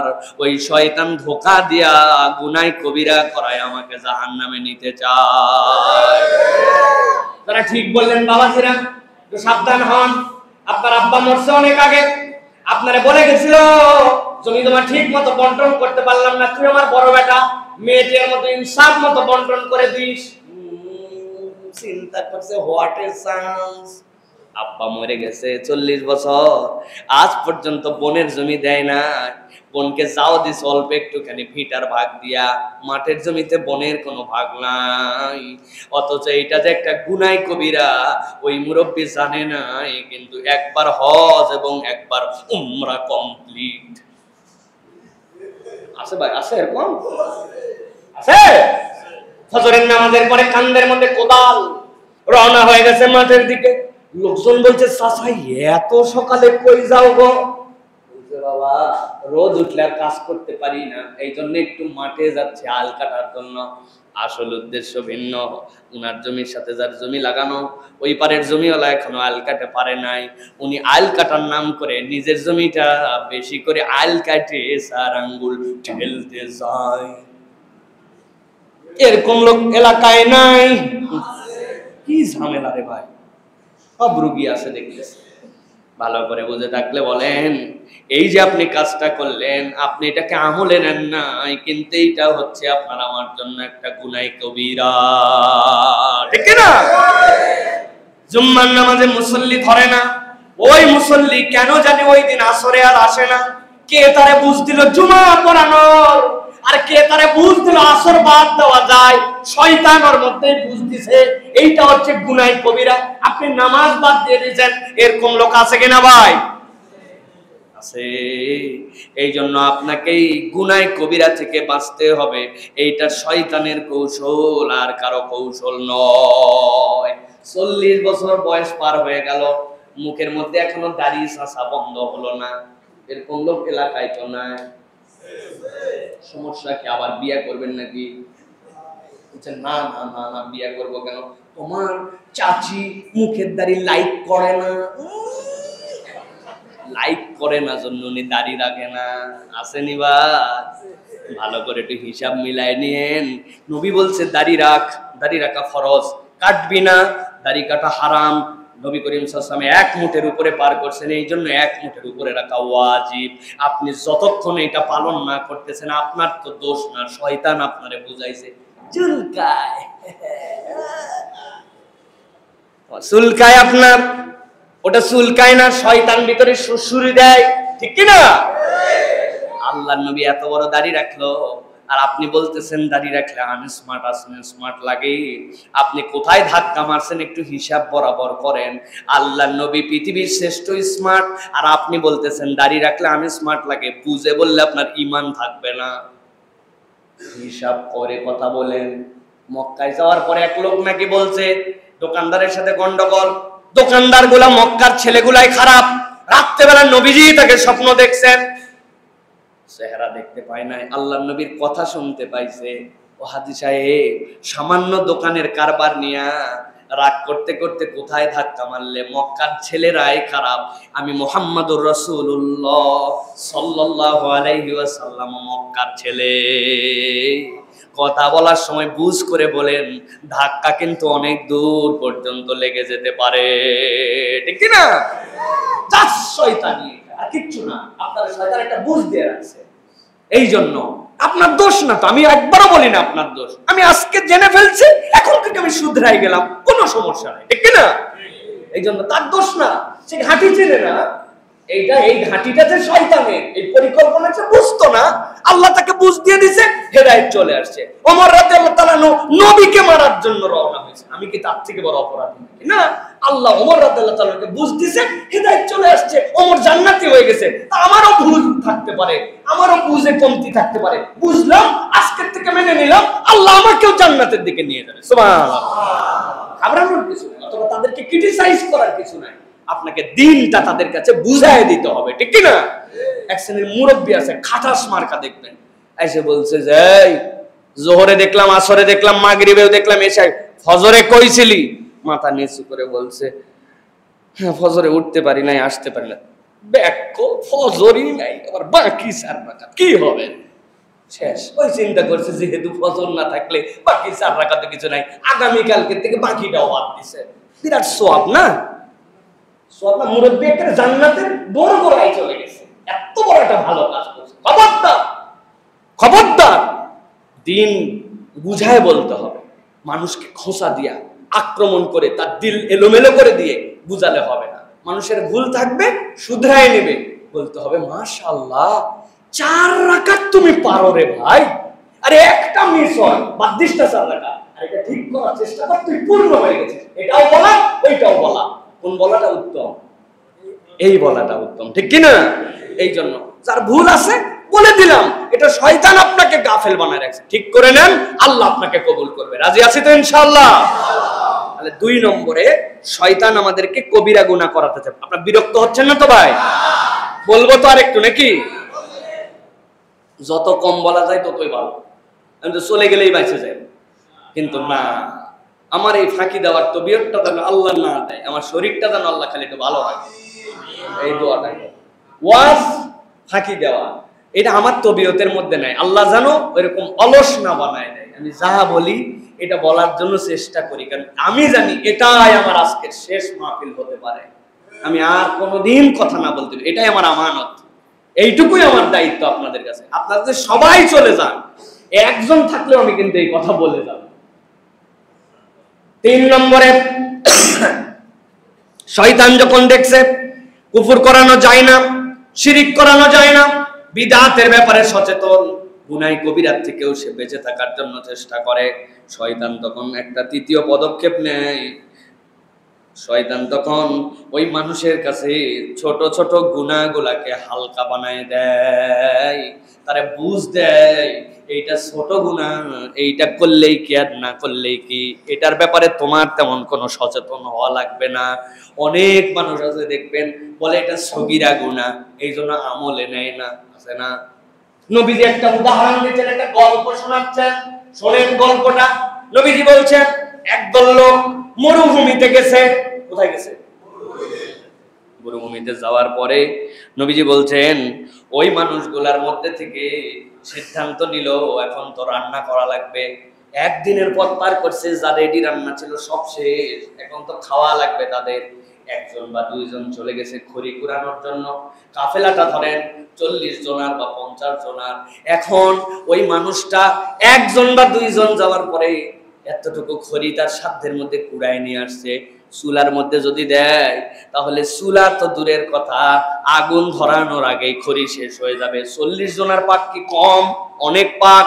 নবীজি বলছেন তারা সিদ্ধান্ত নিল, না না না, এরকম করে হবে না, 40 জনই বেরিয়ে যাও, ডানে বামে ছড়াই যাও, টাইম হচ্ছে 1 ঘন্টা, কথার কথা বলতেছি, সবাই সাধ্যের মধ্যে খড়ি কুড়াতে শুরু করো।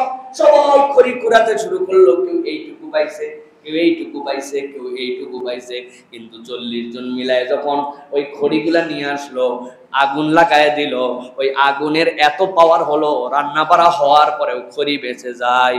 নবীজি বলছেন তোমার ছোট গুনাহকে ছোট মনে করো না, ছোট গুনাহ জড়ো হতে হতে হতে হতে এত হয়ে যায় যে বান্দার আমলনামাকে পুরায়ে দিয়া ওই ছোট গুনাহগুলাই জাহান্নামে নিয়ে চলে যায়। নাউজুবিল্লাহ। সগীরা গুনাহ কি হলো, করলেই কি না করলেই কি, আমার কথা নয়। সূরা নূরের ভিতরে বলছেন, কোরআনের 24 নম্বর সূরা 15 নম্বর আয়াত, আল্লাহ রাব্বুল আলামিন বলছেন ইসতালাকুনাহু বিআলসিনাতিকুম ওয়া তাকুলুনা বিআফওয়াহিকুম মা লাইসা লাকুম বিইলম وتحسبونه هينا وهو عند الله عظيم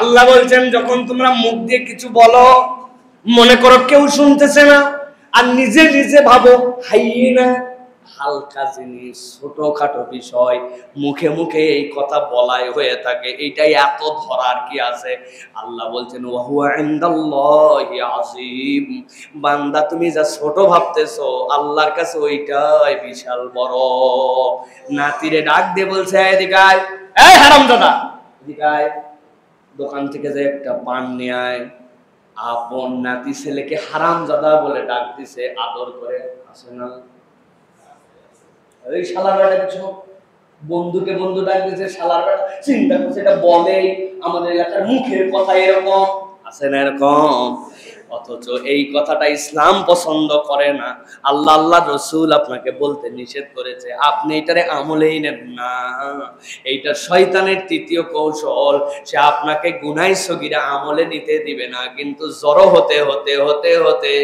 এক সময় এইটাই আপনাকে আমাকে জাহান্নামে নিয়ে যেতে পারে হিসাব করে দেখেন সারাদিন সগীরা সগীরা সগীরা বলে আমরা কত গুনাহ খাতা করি অন্তত পক্ষে মুখ দিয়ে আমরা র্যান্ডম তিনটা গুনাহ করি মুখ আছে আমাদের মিথ্যাও আছে আমাদের মুখ আছে আমাদের গালিও আছে আমাদের মুখ আছে আমাদের গীবতও আছে আমাদের শোনা ভাই আহা সাইড দোকানে বসে গেছে তিনজন ডানে একজন বামে একজন মধ্যে একজন ডানের জন বলতেছে আর বলিস না ইমাম সাহেব ব্যাপক ঝামেলা এই এই এই এই সমস্যা বামের জন বলতেছে তুই তো আছিস পুরাতন আমলের কাহিনী নিয়ে নতুন দুটা ঘটনা আছে ইমাম সাহেবের শোন জমে উঠছে আলোচনা মধ্যের জন কোনো কথা বলে না অনেকক্ষণ পরে মধ্যের জন বলতেছে তোরা থাম এইগুলা কথা বলা ঠিক না না বলেও পারি না আল্লাহ মাফ করুক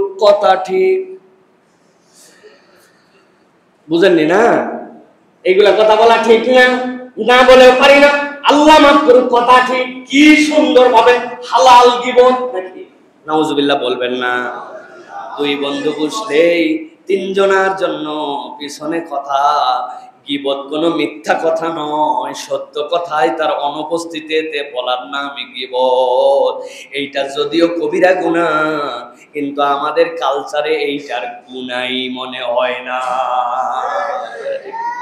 পিছনে কথা ছাড়া আমাদের কোনো আলাপ নাই দুইজন একত্রিত হলে তিন নম্বর নিয়ে আলাপ না হলে আমার সুখ নাই বাদাম যেরকম লবণ ছাড়া খেতে ভালো লাগে না তরকারি যেরকম লবণ ছাড়া যত মশলা তার স্বাদ হয় না বাঙালির টেন্ডেন্সি হচ্ছে গীবত না করলে তার পেটের ভাত হজম হয় না কি হুজুর কি গায়রে হুজুর কি নামাজি কি বেনামাজি কালচারই হয়ে গেছে পেছনে একটা কথা বলাই না করতে সুখই হয় না ঠিক না ভাই মহিলারা পর্যন্ত গীবত করে আহা উনার স্বামী ছাড়া আশপাশের যত লোক সবাই আল্লাহর ওলি অমুক ভাইটা যে কত ভালো আহা ঝর্ণা ভাবির বর ইস মানুষ হয় না এরকম কারণ উনার বরটা খারাপ তাছাড়া আল্লাহর দুনিয়ার সব ছেলে মানুষ ভালো আসলে এরকম কতগুলো মহিলা আবার পুরুষও আছে মহিলাদের বিপক্ষে বললে ওর ছেলেরা খুব উমুক ভাবির মতো মানুষ হয় না উমুক ভাবি উমুক উনার বউটাই উনার পছন্দ হয় না আল্লাহ কোথায় যে জুটাইছে আমাকে আইরে আফসোস তার খালি কাবিন বড় করে বানছিল আর এলাকায় একটা সম্মান আছে এই জন্য খালি বাদ দিতে পারতেছে না তাছাড়া কবে বাদ দিত এরকম একটা ভাব নিয়ে চলে আছে না পিছনে কথা বলে গীবত করে এই গীবতের কারণেই এই ফিতনা তৈরি হয়েছে এটাকে গুনাহই মনে করে না আল্লাহ বলছে এটা তো ওর দোষ না ওর দোষ হলে না হয় আমি ধরতাম এটা তো শয়তান তাকে এইগুলোর আমলের মধ্যে নেওয়া নাই কোসাতে কোসাতে ছোট ছোট ছোট জড়ো করতে করতে এত বড় বানায় দিয়েছে জাহান্নামে যাওয়ার জন্য যথেষ্ট হয়ে গেছে অতএব কোন গুনাহকে ছোট ভাবা যাবে না কোন গুনাহকে ছোট ভাবা যাবে না এইটা হচ্ছে ঈমানদারের শিক্ষা হবে পারবো ইনশাআল্লাহ আমরা কোন গুনাহ আমাদের দ্বারা যেটা গুনাহ সেটা গুনাহই গুনার কোনো ছোট বড় নাই যে ভাই এইটা সগীরা এইটা আমি করতে পারি এরকম না বরং না আল্লাহ বলতেছেন তোমাকে সব সময় আল্লাহ রাব্বুল আলামিনের জন্য সচেতন বান্দা হবে। নবীজি বলছেন একজন মুমিন এক গর্ত থেকে দুইবার দংশিত হয় না। সুবহানাল্লাহ। তার মানে কি মুমিন কখনো ধোঁকার মধ্যে পড়বে না, সতর্ক থাকবে সে। প্রিয় ভাইরা, কয়টা বলছি? কয়টা বলছি? বাকি আছে কয়টা? এটা আগামীবার বললে হবে না ইনশাআল্লাহ, এবারই শেষ। বাইসে গেলাম, আর দাওয়াত নেওয়া লাগলো না। যাই হোক প্রিয় ভাইয়েরা, এবার চলেন আমরা 4 নম্বরটাই যাই। 4 নম্বরটা হচ্ছে শয়তান যখন দেখছে ছোট গুনার ব্যাপারে সচেতন, ভুল করে কিন্তু সাথে সাথে সে ফেরত আসার জন্য চেষ্টা করে, শয়তান তখন 4র্থ ধাপ তাকে নিয়ে যায় নেক আমল থেকে, তাকে সরায় দেয়।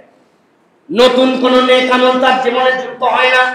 ও মুসলমানেরা, ও আমার তরুণেরা, যুবকেরা, মা বোনেরা যারা কথা শুনতেছেন, একটুখানি মনের কানটা খাড়া করে দেন, আরাম করে বসেন তো ভাই। অনেকেই কষ্ট করে বসে আছেন, লেটা পরে একদম যেভাবে রিল্যাক্স ওইভাবে বসেন। ভালো করে একটু খেয়াল করেন আমারে কেমনে সে নেক আমল থেকে সরায়। আল্লাহ কোরআনে বলছেন, ওয়ামান আ'রাদা আন যিকরি ফাইন্না লাহু মাঈশাতান দানকা ওয়া নাহশুরুহু ইয়াওমাল কিয়ামাতি আ'মা।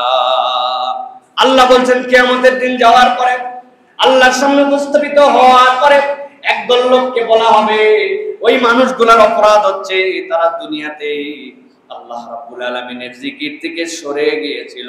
সরার কারণে আল্লাহ বলছেন তাদের দুনিয়ার জিন্দেগিটা অস্থিরতা, লাঞ্ছনা, আর পরকালের জীবনটা তাদেরকে আল্লাহ অন্ধ করে তুলবেন। তাদের চোখ আর ওই দিন থাকবে না, বিভীষিকাময় কিয়ামতের ময়দানে ওই লোকেরা লাভ দিয়ে উঠে আল্লাহকে বলবে, ক্বালা রাব্বি লিমা হাশারতানি আ'মা, আমাদেরকে কেন তুমি অন্ধ করলে? আমরা তো দুনিয়ায় 70 বছর বেঁচে ছিলাম, চশমা লাগতো না, কিন্তু আজকে কেন আমাদেরকে তুমি অন্ধ করছো? আল্লাহ রাব্বুল আলামিনকে বলবে, ক্বাদ কুনতু বাসীরা ক্বালা কাযালিকা তাতকা আয়াতুনা ফানাসিতাহা ওয়া কাযালিকাল ইয়াউমা তুনসা। আল্লাহর আয়াত তোমার সামনে চলে আসছিল, কিন্তু তুমি পণ্ডিতি করে আল্লাহর আয়াত থেকে মুখ ফিরায় নিয়েছিলে। আজকের দিনে আমি রব্বুল আলামিনও যারা দুনিয়ায় নেক আমল থেকে দূরে সরে গেছো, আজকের দিনে আমি আল্লাহ তাদেরকে ভুলে যাব। বুঝে থাকলে বলেন, কিয়ামতের দিনে আল্লাহ যদি আপনারে আমারে ভুলে যায়, বাঁচার কোনো উপায় আমাদের থাকবে? আল্লাহ কোরআনে অন্য আয়াতের মধ্যে বলছেন, ওয়ামান ইয়াশু আন যিকরির রহমান নুকাইদ লাহু শাইতান ফাহুয়া লাহু করিন। কেউ যদি নেক আমল থেকে দূরে সরে যায়, ওই জায়গা ফাঁকা থাকে না, আল্লাহ বলছেন সেই জায়গায় শয়তানের করিন যুক্ত হয়ে যায়। নাউযুবিল্লাহ। একটু দিল দিয়ে কথাটা একটুখানি অনুভব করার জন্য অনুরোধ করবো আপনাদের কাছে। বয়স যখন 11 ছিল, বয়স যখন 15 ছিল, 12 ছিল, ওই সময় 10টা সূরা মুখস্থ করেছিলাম, সানাটা মুখস্থ করেছিলাম, দুরূদ শরীফটা মুখস্থ করেছিলাম। ওই সময় ছিলাম জানি না, সানার অর্থ জানি না, দুনিয়া ফাটায় ফেললাম। আল্লাহ রাব্বুল আলামিন বলছেন, ও বান্দা, তোর জীবনে একটাও ভালো আমল যুক্ত হলো না, আরো আমল কিছু কমে গেছে বান্দা। তুই হিসাব মিলা, তোর বয়স বাড়লো, তোর আয় বাড়লো, রুজি বাড়লো, কিন্তু আমল বাড়লো না। ঠিক কিনা ভাই? আপনারা না, শুধু আমি সহ হিসাব মিলাই দেখেন, আমলে একটুকু আমাদের পারে না। আগে এশার নামাজের জন্য মসজিদে আসার পরে 2 রাকাত তাহিয়াতুল ওযু পড়তাম, 2 রাকাত দুখুলুল মসজিদ পড়তাম, 4 রাকাত এশার নামাজ পড়তাম, এরপরে 2 রাকাত সুন্নতে মুআক্কাদা পড়তাম, তারপরে 2 রাকাত নফল পড়তাম, তারপরে 3 রাকাত বিতির পড়তাম, তারপরে আবার সাধ্যে থাকলে 2 রাকাত নফল পড়ে তারপরে যেতাম। যোগ বিয়োগ করলে দেখা যেত 17 রাকাত পর্যন্ত এশার ওয়াক্তে আমার নামাজ আদায় হয়ে যেত। কিন্তু এখন যদি দেখি ফরজ নামাজটাই ঠিক মতো হয় না, আমার হাতে সময় নাই, মোবাইল ঠেলতে ঠেলতে মসজিদের বারান্দায় এসে মোবাইল পকেটে ঢুকায়া সালাম ফেরানোর পরে আবার মোবাইল দেখতে দেখতে বের হয়ে যায়। জীবনটা কোন দিকে যাচ্ছে একটু হিসাব মিলানোর সময় আসছে। বা হিসাব মিলায় নেন একটু মুরব্বী, কিভাবে আমার জীবনটা শেষ হয়ে গেল? অজুহাত দিলেন, কোরআন শিখতে পারলেন না। আল্লাহর নবীর সাহাবী 60 বছর 70 বছরে মুসলমান হয়েছেন, তারপরে কোরআন শিখেছেন 130 বছর বয়সে। এই ফার্সি থেকে যে, পারস্য থেকে যে, ইরান থেকে যে সালমান ফার্সি ইমান এনেছেন, তার ভাষাও আরবি ছিল না, কোরআন তেলাওয়াত শিখেছেন, দিন বুঝেছেন। আর আপনি আমি কোন সুরাতে আছি, সূরা ফাতিহা শুদ্ধ করলাম না। মসজিদে রমজান মাসে ক্লাস হয়, বিশুদ্ধ কোরআনের ক্লাস হয়, মুরব্বি চায়ের দোকানে আড্ডা মারতে পারে, বিভিন্ন পণ্ডিতি গল্প মারতে পারে, কিন্তু কোরআন শেখার মতো সময় না।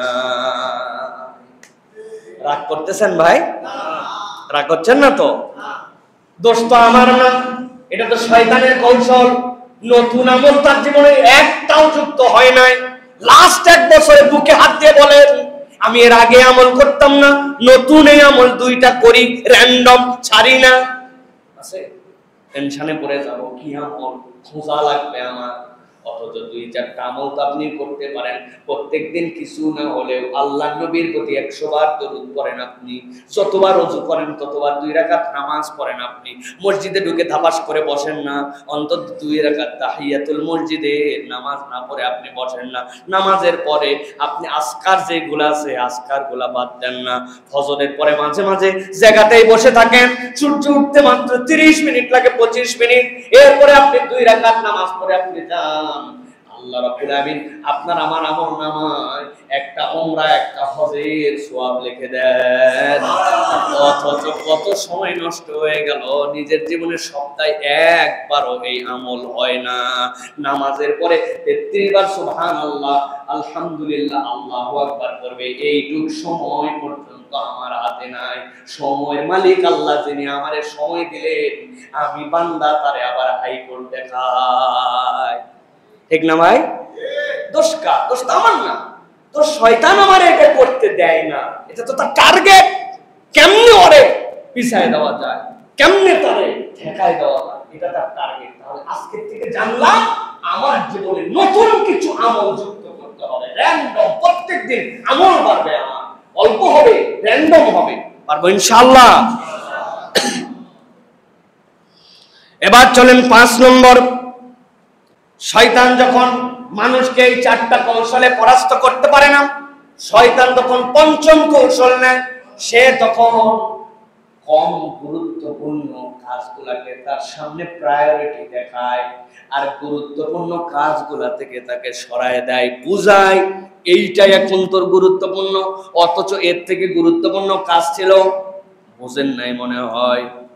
জোহরের আজান হয়ে গেছে, 30 মিনিট পরে জামাত, ঠিক 1:25-এর দিকে আপনার দোকানে এত ভিড়, এত কাস্টমার, আপনি চিন্তা করছেন পরেও নামাজ পড়া যাবে আপনার। অথচ নামাজটা জামাতে ওই সময় গুরুত্ব ছিল, আপনার ওই গুরুত্ব বাদ দিয়ে তখন দুনিয়ায় আপনাকে লাগাইছে। এখন যদি মাঠের থেকে উঠে যায়, কাদা গা, গোসল করে আবার মাঠে আসা যায় নাকি? কাজটা শেষ করেই যায়। খেতে আর অল্প একটু নিড়ানি বাকি আছে, ধান আর অল্প একটু কাটা বাকি আছে, বিষ আর অল্প একটু দেওয়া লাগবে। তাকে ছোট কাজের প্রায়োরিটিকে বড় করে দেখাবে, আর বড় কাজের প্রায়োরিটিকে ছোট করে দেখায়। এরকম আপনার আমার জীবনে হয় কিনা? নিজের পিতা মাতা তার সন্তানকে বলে রোজা রাখার দরকার নাই, সামনে এসএসসি পরীক্ষা, 8-এর বোর্ড পরীক্ষা, শরীর খারাপ হয়ে যাবে, পরে রোজা রাখবি। নিজে সন্তান রোজা রাখতে চায়, বাপ মা রোজা রাখতে দেয় না, আছে না? সকালবেলায় ডাকে তোলে না, শেষ রাত পর্যন্ত পড়ে পড়ে শুইছে, শরীর খারাপ হয়ে যাবে। অথচ সালাত আদায় ফরজ, আর বাকি কাজ তার নফল। ওই নফলের গুরুত্ব তার এত বাড়াইছে, ফরজের দায়িত্ব তার থেকে অবহেলায় নিয়ে যায়। এটা শয়তানের কৌশল, আপনাকে কম গুরুত্বপূর্ণ কাজগুলো আপনার সামনে বড় করে দেখায় দিবে, আর গুরুত্বপূর্ণ কাজগুলা থেকে আপনাকে দূরে সরায় নিবে। খেলা দেখে আসছিলাম 43 ওভার, শেষের দিকে মায়ের হয়, হাতে উইকেট আছে, আপনারে বুঝাইছে গেলে সালাম ফিরে রাখ, কিসের ওয়াজিবার গেলে পরে করা যাবে, তসবিগুলো পরে দেখা যাবে। সো করে এসে সো করে আবার টিভির সামনে মুরব্বী মানুষ, এই বেটা বুড়া করে এক কাপ চা নিয়ে, কি অসভ্যতা চলতেছে টিভিতে। এ মাথায় টুপি, মুখে দাড়ি, এ লজ্জাও নাই রে ভাই। সবগুলা সাহেব বসে দেখতেছে, বেদের মেয়ে জোসনার ড্যান্স হচ্ছে, মুরব্বী ওই জায়গায় দেখতেছে। লজ্জা থাকা লাগবে তো আপনার। হায়া যদি না থাকে তাহলে কেমনে হবে? আপনি এটা কেমনে দেখেন? আপনি আপনার নাতি নাতপুরের বয়সী লোকের সাথে আপনি একটা বেহায়াপনা দেখতেছেন। লজ্জা, শরম, বিবেক, চিন্তা সব জলাঞ্জলি দিয়ে ফেলছে। ঠিক না ভাই? দোষ তো আমাদের না, শয়তান এটাতে আমাকে নিমজ্জিত করছে। ও তো আমার শত্রু। আমি এখন থেকে সতর্ক হব। আল্লাহ বলছেন এটাই আমি আমার বান্দার থেকে চাই। ভুল বুঝছে সে সেখান থেকে ফেরত চলে আসবে, আল্লাহ রাব্বুল আলামিন তাকে পার পাওয়ার জন্য। সুবহানাল্লাহ। এই জন্য প্রিয় ভাইরা, আমাদেরকে সব সময় এই জিনিসগুলি থেকে আমাদেরকে সতর্ক হতে হবে। প্রিয় ভাইরা, সর্বশেষ যে পয়েন্ট বলবো সেটা হচ্ছে যে শয়তান যখন এইগুলা কাজে মোটামুটি একটা মানুষ সতর্ক হয়, শেষ তার টার্গেট হচ্ছে সে তখন আমলের মধ্যে রিয়া ঢোকায় আর ওই বান্দাকে অহংকারের মধ্যে নিমজ্জিত করে দেয়। অহংকার, রিয়া। ইস, এলাকার সব লোক শেষ হয়ে গেল রে, নামাজ কালাম পড়ে না, তেমন কিছু পারি না, কিন্তু বাবা আল্লাহর দয়ায় 15 বছর কোনো নামাজ কাজা নাই। আছে না ভাই? ভালো, এটা আপনার ভালো, কিন্তু এই যে আপনি জানান দিলেন, মন চাই জানাতে, আছে না ভাই? নামটা একটু জোরে বলা হোক, তাকবীরটা একটু জোরে দেওয়া হোক। শয়তান চাবে যে আপনার আমার দ্বারা রিয়া হয়ে যাক, আপনার আমার দ্বারা লোক দেখানো হয়ে যাক। লোক দেখানোর একটা সাংঘাতিক কথা আছে, আপনারা বললে মাইন্ড করবেন। বলবো?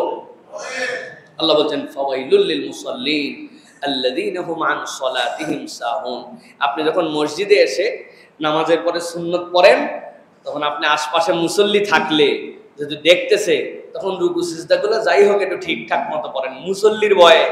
আর আপনি যখন একা নামাজ পড়েন, ইরি বাবা গতি কি রে, হ্যাঁ, সুবহান রাব্বিয়াল আলা বলতে পারে না, মুরব্বি সুবহানাল্লাহ সুবহানাল্লাহ সুবহানাল্লাহ, কি গতি আছে না? এটা তো রিয়া। মানুষের সামনে এসে আমি আস্তে নামাজ পড়ি, মাজা ঠিক করি, আর অন্য সময় মাজা ঠিক হয় না, নামাজ ঠিক হয় না।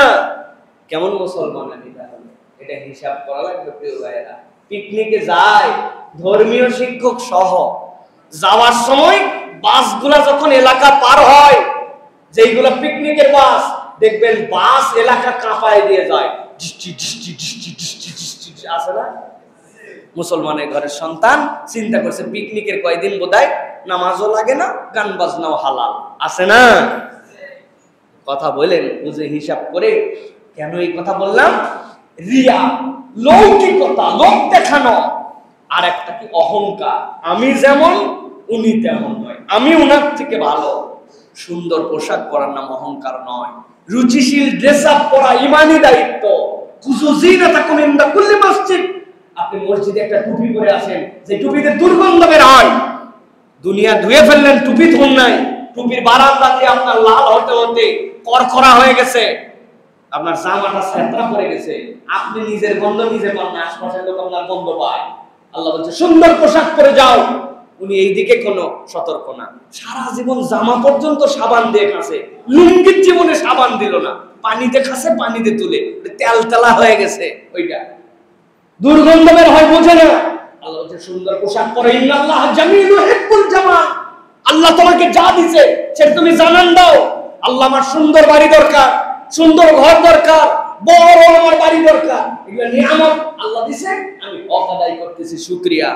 কিন্তু আমারটা অপরের চেয়ে ভালো, আমি তার থেকে সেরা, তার থেকে শ্রেষ্ঠ, সে কিছু না, এইটা অহংকার। আল্লাহ বলতেছেন শয়তান শেষে তোমার মধ্যে এটা ঢুকায় দিবে। সব ঠিক আছে, এইটা ইবাদত গুজার ভালো মানুষদের মধ্যে এগুলো বেশি।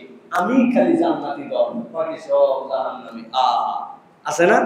আমার স্যার বলতেন আব্দুল্লাহ জাহাঙ্গীর রহমাহুল্লাহ, বাংলাদেশে সবাই একমত হয়েছে একটা বিষয়, সবাই জাহান্নামী। কেমনে? আমি পীর সাহেব, আমি হক, উমুকে বাতিল, তুই জাহান্নামী, আমি জান্নাতি। আর ওই পীর সাহেব বলছে উনি হক, বাকিরা জাহান্নামী। তাহলে তার দৃষ্টিতে এরা সবাই এক দৃষ্টি, সাধারণ কমনে সবাই। ঠিক না ভাই? এইটা বলা যাবে না। অহংকার যেন আমাদের মনের মধ্যে না আসে। আমি যা, এরকম কেউ নাই আমার মতো। ওয়াজ একটা করলাম বাবা, নরমাল বক্তার কাম না। ওয়াজও হয়েছে, পয়সাও হয়েছে, সুনামও হয়েছে, সাথে সাথে আমলও বরবাদ হয়েছে। ঠিক কিনা ভাই? খুব সতর্ক হতে হবে, আমার দ্বারা যেন কোনো অহংকার প্রকাশ না পায়, রিয়া প্রকাশ না পায়। যদি হতে লাগে শয়তান আমারে উস্কাচ্ছে, আমাকে সতর্ক হতে হবে। এটা হচ্ছে কৌশল। প্রিয় ভাইরা, সর্বশেষ 4টা করণীয় বলে দেই। এই 6টা থেকে বাঁচার জন্য কি কাজ করতে হবে বলবো? 4টা কাজ 1 মিনিটে বলে দেই। 1 নম্বরে সৎ পরিবেশে থাকতে হবে। আপনি খারাপ মানুষের সাথে থাকেন, ঘুরেন, যে বেনামাজি তার সাথে চলাফেরা করেন, আল্লাহ রাসূলের প্রতি মহব্বত নাই, বিড়িখোর, হারামখোর, অবৈধ মহিলার সাথে সম্পর্কওয়ালা, বাজে জিনিসের ভিডিও শেয়ার করে, তার সাথে থাকলে তো আপনি খারাপ অটোমেটিক হয়ে যাবেন। এই জন্য আপনাকে সৎ পরিবেশে থাকতে হবে। কোথায় থাকতে হবে? একবার আশরাফ আলী থানভী রহমতুল্লাহর কাছে একজন আসছে, আসার পরে বলছে, হুজুর এটা মাসলা নিব। বলছে, বলো কি মাসলা? ধরেন আমি এমন এক জায়গায় গেছি, চারিদিকে খালি গু আর গু আর গু। বাবা, তারপরে বলছে ওই সময় ওই জায়গাতে মাগরিবের ওয়াক্ত হয়েছে, ছোট সময়, এখন আমি ডান দিকে গু পার করলে ওয়াক্ত চলে যাবে, বামের গু ওয়াক্ত পার, সামনে পিছনে গু ওয়াক্ত পার, এখন আমি ওই জায়গায় নামাজ পড়বো কেমন? হুজুর বলতেছে, একটু দাঁড়াও, আমি ভিতর থেকে মাসালা নিয়ে আসতেছি। হুজুর ভিতর থেকে দরজার পিছনে যে হুরখা লাগায় না, এত মোটা লাঠি, ওইটা নিয়েছে, নিয়ে দাম দাম করে দিল। বদমাইশ, তুই এত আল্লাহ দুনিয়া থেকে এত গুয়ে মধ্যে তো যাওয়া যাবে, ওর কাছে কোনো মাসালা আছে? এখন এত ওয়াজ করার পরেও যে সন্তান সৎ রাস্তায় আসে না, ভালো বন্ধু তালাশ করে না, ওরে আদর দেওয়ার সেই দিন শেষ, এখন ওরে কিছু মায়ের দেওয়া লাগবে, ঠিক না? আপনার খাবে, আপনার বাড়িতে পড়বে, আপনার ঘরে থাকবে, আপনার পিতার পরিচয় দিবে, আর আপনার সন্তানের প্রতি আপনার শাসন থাকবে না। ওই দিন নাই, পরিবর্তন হতে হবে, ঠিক না? এত ছাড় দেওয়া ভালো না, এত আদর দেওয়া ভালো না। এই আদরে ওই সন্তান জাহান্নামে যাচ্ছে, বাধ্য করেন তাকে, শুনতে হবে কথা। তবে সময় মতো 7 বছর থেকে নির্দেশ দাও, 10 বছরে মাইল লাগাও, মায়ের যদি 20 বছরে লাগান, পুলিশ কল করে আপনার ভিতরে ঢুকায় দিবে। সময় মতো সৎ পরিবেশ, মনে থাকবে এটা ইনশাআল্লাহ। 2 নম্বরে নিয়মিত ইস্তেগফার করা, আল্লাহর কাছে রেগুলার ইস্তেগফার করা, ভুল হয়েছে ক্ষমা চাওয়া, হালতটা ইস্তেগফারের হবে, পারবো না ইনশাআল্লাহ। 3 নম্বরে আল্লাহর কাছে একটা জিনিস চাওয়া, অনেক কিছু চাই কিন্তু এইটা চাই না, সেটা কি? আল্লাহর কাছে উপকারী জ্ঞান চাওয়া। আল্লাহ বাড়ি দাও, গাড়ি দাও, টাকা দাও, পয়সা দাও, সুস্থতা দাও, সুন্দরী বউ দাও, অনেক টাকা পয়সা দাও, বউয়ের পরিবারে যেন কোনো ভাই না থাকে, আল্লাহ সব সম্পদ যেন আমার সব চায়, কিন্তু জীবনে কোনোদিন আল্লাহর কাছে চায় নাই, আল্লাহ তুমি আমাকে উপকারী জ্ঞান দাও। প্রত্যেক সাহাবী আল্লাহর কাছে এটা চাইতেন। এই জন্য নবীজি বলছেন, আল্লাহুম্মা ইন্নী আউযু বিকা মিন ইলমিন লা ইয়ানফা। ওই জ্ঞান আমি চাই না যেই জ্ঞান আমার উপকার দেয় না, ওই জ্ঞান চাই যেটা আমাকে শয়তানের ঘাঁটি চিনায়, সৎ লোক চিনায়, আল্লাহকে চিনায়, রাসূলকে চিনায়। আল্লাহ তুমি আমাকে উপকারী জ্ঞান দাও। বলেন আল্লাহুম্মা আমিন। আল্লাহুম্মা আমিন। আল্লাহুম্মা ইন্নী আউযু বিকা মিন ইলমিন লা ইয়ানফা। এটা আল্লাহর কাছে বলতে হবে। সর্বশেষ যেটা, নফস এবং শয়তানকে চিনে ফেলতে হবে এবং এইটার চর্চা থাকতে হবে। বছরে 1 দিন মাহফিল হবে, আপনি এইটার মধ্যে থেকে শুনে খুব বেশি ফায়দা করতে পারবেন না। সাপ্তাহিক হালাকা হতে হবে, মাসিক জলসা হতে হবে, 3 মাসে আলোচনা হতে হবে, জুমার খতিবকে সাবজেক্টিভ কথা বলতে হবে। আসলাম আথারা পাথারা ওয়াজ করে মানুষকে 30 মিনিট পার করে দিয়ে চলে গেলাম না, একটা বিষয়বস্তুর আলোকে আমানত মনে করে আপনাকে মানুষকে বার্তা দিতে হবে। এই আলোচনাগুলোর মধ্যে আমাদেরকে থাকতে হবে, তাহলে শয়তানের ধোঁকা থেকে আমরা ইনশাআল্লাহ বেঁচে যাব। বলেন আল্লাহুম্মা আমিন। আল্লাহ আমাদের আজকের আশা বসাকে কবুল করেন। কয়েকটা প্রশ্ন আসছে, আমরা প্রশ্নগুলোর একটু গুরুত্বপূর্ণ।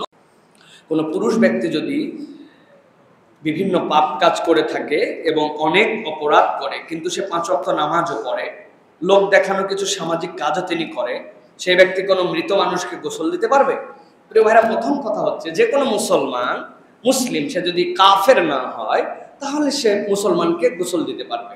সে যদি 5 ওয়াক্ত নামাজ পড়ে তাহলে ন্যূনতম সে যে উদ্দেশ্যেই করুক, আপনি তাকে এর বাহিরে কিছু বলতে পারবেন না। কেন? সেটা আলামাতুল ঈমান, এটা ঈমানের আলামত। লোক দেখানো কি করতেছে এটা তার মনের খবর, আপনি পুরাটা জানবেন না, হয়তো আপনার নিকট আত্মীয় হলে কিছু জানতে পারেন, কিন্তু এর দ্বারা তিনি যে মৃত ব্যক্তিকে গোসল দিতে পারবে না এরকম কোনো বিষয় না। আর মৃত ব্যক্তিকে গোসল দেওয়ার ক্ষেত্রে তার নিকট আত্মীয়রা সবচেয়ে বড় হকদার। আমার বাপ মারা গেছে, আমি সন্তান হিসেবে আমি গোসল করাবো, এটা আমার দায়িত্ব। হ্যাঁ, সেই ক্ষেত্রে সকলকেই সাহসটা করতে হবে, কিন্তু সকলে পারে না। যিনি পারে তিনি এটা করে দিতে পারবে, গুনাহ হবে না। এটার দ্বারা তাকে বলা যাবে না যে তোমার এই কারণে তুমি গোসল করাতে পারো না, শরীয়ত এরকম বেরিয়ার দেয় না।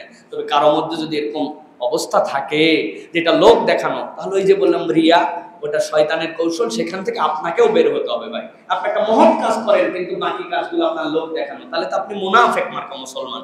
মুসলমান কখনো মুনাফেকি চরিত্র রাখতে পারে না। স্বামী স্ত্রী তাদের পরিবারের সর্বসম্মতিক্রমে এলাকার গণ্যমান্য ব্যক্তিবর্গের উপস্থিতিতে ডিভোর্স হওয়ার পরে ইসলামী শরিয়ার বিধান মেনে পুনরায় বিবাহ করে উভয়ের সংসার করা বৈধ হবে কিনা? প্রিয় ভাইরা, আমি মাসালা জানাচ্ছি, ফতোয়া দিচ্ছি না। যদি 3 তালাক কারো হয়ে যায় বৈধ উপায়ে, সেইটা গণ্যমান্য ব্যক্তি আর অগণ্যমান্য ব্যক্তি ডাজেন্ট ম্যাটার। সেটা যদি তালাক হয় শরঈ সম্মতভাবে, তাহলে সেখানে কেউ উপস্থিত আর কেউ উপস্থিত না, এটা শরীয়তের 1 পয়সা ভ্যালু নাই। তাহলে ওই স্ত্রী ওই স্বামীর জন্য চিরকাল অবৈধ, কোন কৌশলে আর বিবাহ করতে পারবে না। সেখানে এটা যদি জানাজানি করে হয়, তালাকটা পূর্ণ হয়, 3 তালাক হয়, তাহলে এই বিবাহ যেটা পরবর্তীতে হয় সেটা অবৈধ হবে। সুতরাং এই বিবাহের ইসলামী শরীয়তে ভিত্তি নাই। আমার একটা প্রশ্ন, বড় প্রশ্ন, দয়া করে উত্তর দিবেন। কোন ছেলে যদি মায়ের অবাধ্য হয়, স্ত্রীর মিথ্যা অভিযোগ শুনে যাচাই বাছাই ছাড়াই মাকে হত্যা করতে চায়, মাকে আঘাতপ্রাপ্ত করে এবং তুই-তুকারি করে, নাম ধরে গালিগালাজ করে, আর সেই মাও কঠিন আক্রান্ত রোগে, ছেলে জানে তার মা অসুস্থ, জেনে শুনেও সে মানুষের সামনে তাকে হেনস্থা করে এবং অপদস্থ করে, সেই স্ত্রীর কথা শুনে এটা করে, তাকে অনেক বোঝানোর পরেও মার কাছে ক্ষমা চাইতে, কিন্তু সেই ছেলে উত্তরে সে মা মরে জাহান্নামে গেলেও তার কাছে ক্ষমা চাইবে না বলেছে। এরকম ছেলের ব্যাপারে আপনার মন্তব্য জানতে চাই। প্রিয় ভাইয়েরা, প্রথম কথা হচ্ছে যে মুসলমান বাদ দিলাম, আমার বাপ মা ইহুদি, নাসারা, মুশরিক, আল্লাহ রাব্বুল আলামিন বলছেন তোমরা তাদের সাথেও সুন্দরভাবে চলাফেরা করো, তাদের সহাবস্থানেও তুমি মর্যাদাপূর্ণ আচরণ করো। আল্লাহকে মানে না, এর থেকে বড় অপরাধ আছে ভাই? শিরিক করে, দুর্গার পূজা করে, এর থেকে বড় অপরাধ আছে? আল্লাহর দৃষ্টিতে ইন্না শিরকা লাযুলমুন আযীম। ওই সন্তানের ওই পিতামাতার সাথেও তুমি বেয়াদবি করতে পারবে না। আল্লাহু আকবার। তাহলে যেই মা গর্ভে ধারণ করছে আর তুমি মুসলিম পরিচয় যদি দেয়, তাহলে বইয়ের কথা বাদ দিলাম, বইয়ের দোষ দিয়ে আপনি কি করবেন? যে নিজে খারাপ, ওকে বইয়ের বুদ্ধি লাগে নাকি? যে বইয়ের বুদ্ধি শুনে সে তো অটোমেটিক খারাপ।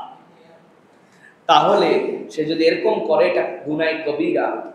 আল্লাহ নবী বলছেন হুমা জান্নাতুকা আও নারুক, এই দুইজন তোমার জান্নাত অথবা জাহান্নামের দরজা। মা জাহান্নামে গেলেও আপনার ক্ষমা চাওয়া লাগবে না, এটা বাদ দেন। আপনার এর দ্বারাই হয়তো আপনার নিজের জাহান্নাম নিশ্চিত হয়ে গেছে, ওইটার থেকে আপনি বাঁচেন। আল্লাহ বলছেন ওয়ালা তাকুল্লাহুমা উফ,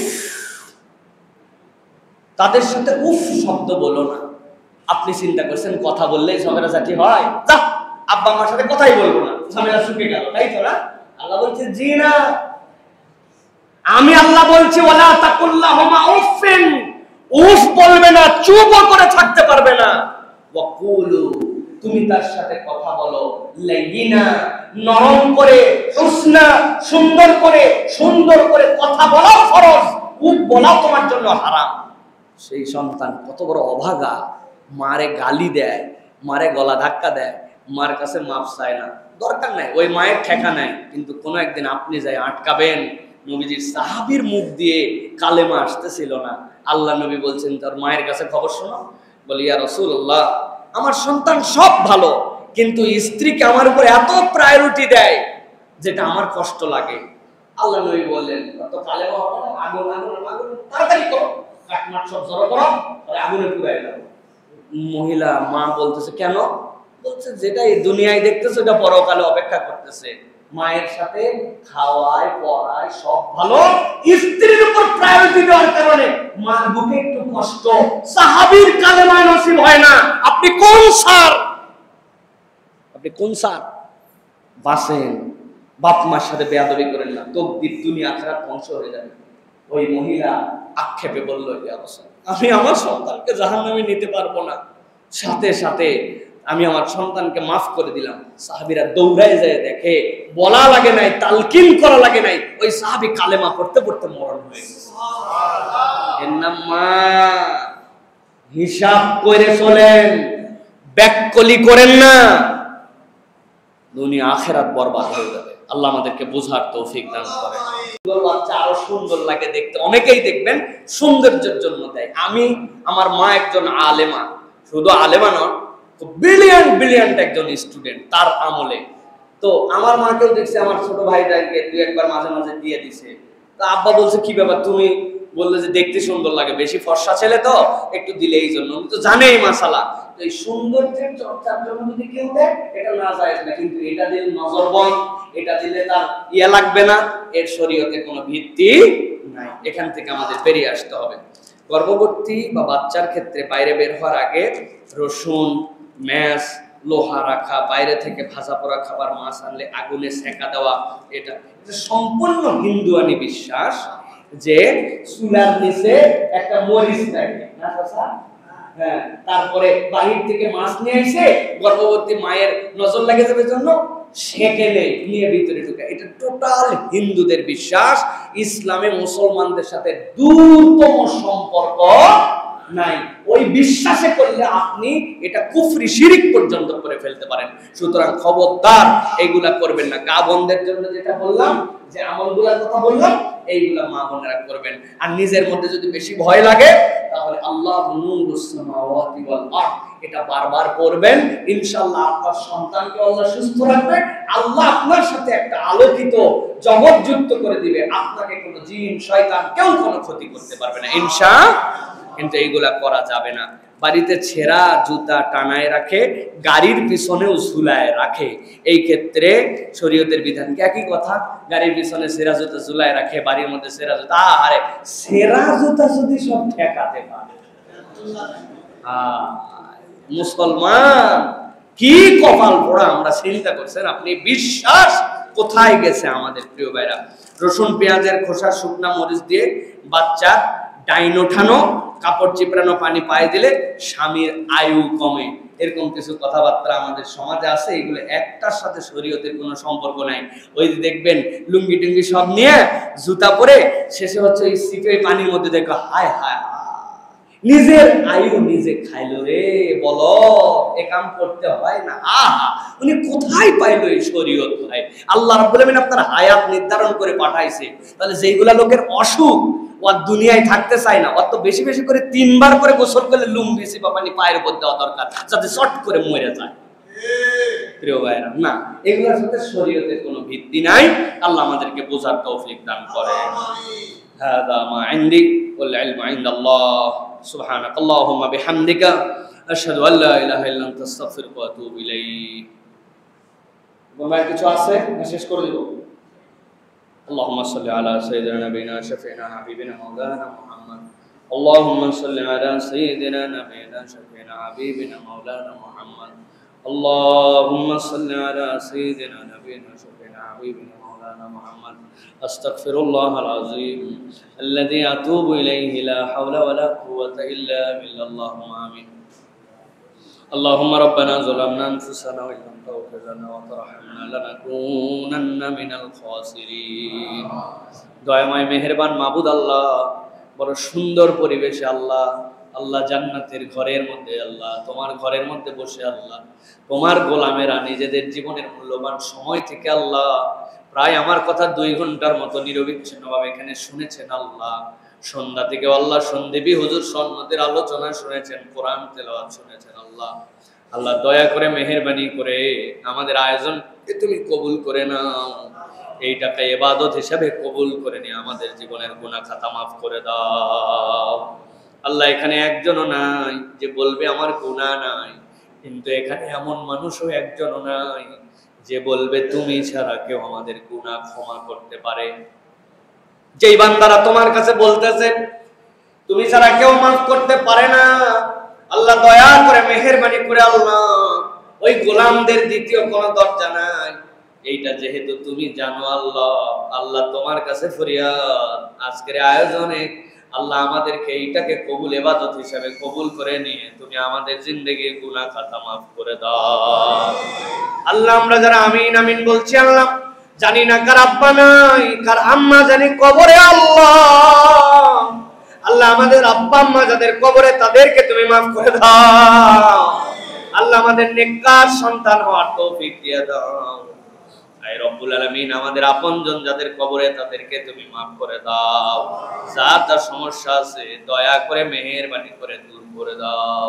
কার যেন রিজিকের টানাটানি বলতে পারে না, কার জানি সন্তানটা কথা শোনে না, কার যেন বিবাহ উপযুক্ত সন্তান আছে বিবাহ দিতে পারে না, কার যেন পরিবারের মধ্যে অশান্তি আছে আল্লাহ আল্লাহ আমাদের যার যা হাজত আছে দয়া করে তুমি পূরণ করে দাও। জীবনে একটা বার আল্লাহ খানায় কাবার জিয়ারত আমাদের জীবনে নসিব করে দাও আল্লাহ। মসজিদে আসি, আসার পরে কিবলার দিকে মুখ ফিরাই, আল্লাহু আকবার বলেন, তাকবীরে তাহরিমা বাদি আল্লাহ যে কিবলার দিকে মুখ ফিরাই জীবনটা পার করে দিলাম। জীবনে একটা বার মন চায় কাবা দেখে দেখে আল্লাহ নিয়ত করব আল্লাহ মসজিদে নববীতে 2 রাকাত নামাজ পড়ে তোমার হাবিবের রওজায় যে সালাম দিব আল্লাহ। আমরা গরিব হলেও তুমি তো আল্লাহ ধনী, দয়া করে জীবনে একটা বার তুমি ইন্তজাম করে দাও। এই মাদ্রাসাকে কবুল করো আল্লাহ। আল্লাহ যারা মাদ্রাসায় দান খয়রাত করে আল্লাহ, যারা এই অনুষ্ঠান বাস্তবায়ন করতে হাজার হাজার টাকা খরচ করেছেন আল্লাহ আল্লাহ, এই মাদ্রাসার জীবনের শুরু থেকে এখন পর্যন্ত যারা সহযোগিতা করেছেন আল্লাহ, 5টা সোনার ছেলে মাথার মধ্যে পাগড়ি নিল আল্লাহ, দয়া করে কিয়ামত পর্যন্ত এই প্রতিষ্ঠানকে আপনার দ্বীনের মার্কাজ হিসেবে কবুল করে নিবে আল্লাহ। আমার কলিজার টুকরা যেই ভাইরা আল্লাহ, যাদেরকে আমি যোগাযোগ কম হলেও দিল থেকে মহব্বত করি, রংপুরের নামটা আমার হৃদয়ের মধ্যে ঢুকায় দেওয়া আল্লাহ আল্লাহ, দয়া করে আল্লাহ এই মহব্বতকে আল্লাহ দুনিয়ার জীবনের শেষে আমাদের জন্য আল্লাহ জান্নাত পর্যন্ত তুমি নিয়ে যাও। আই রব্বুল আমিন, আমি তো জানি না কার কি মনের বাসনা আল্লাহ। তোমার বান্দারা এই মুহূর্তে আল্লাহ আসমানের দিকে 2 হাত তুলে যে যা কামনা করতেছে দয়া করে তুমি বান্দাদেরকে দান করে দাও আল্লাহ। আমি তো জানি না কে যেন অসুস্থ আল্লাহ, তাকে তুমি শিফা দান করে দাও আল্লাহ। আমাদের আপনজন প্রিয় মানুষজন যারা কবরে চলে গেছে তাদেরকে মাফ করে দাও। হাজার হাজার কিলোমিটার আল্লাহ দাইল আল্লাহর রাস্তার উপরে থাকে আল্লাহ আল্লাহ, দয়া করে তুমি আমি আমাদের জন্য তুমি নিজে নিরাপত্তার জামিন হয়ে যাও। আল্লাহুম্মা আলাইকা তাওয়াক্কালনা ওয়া ইলাইকা আনাবনা ওয়া ইলাইকাল মাসির। سبحان ربك رب العزة عما يصفون وسلام على المرسلين والحمد لله رب العالمين واجعل آخر كلامنا عند الموت بحق لا إله إلا الله محمد رسول আসসালামু আলাইকুম ওয়া রাহমাতুল্লাহ।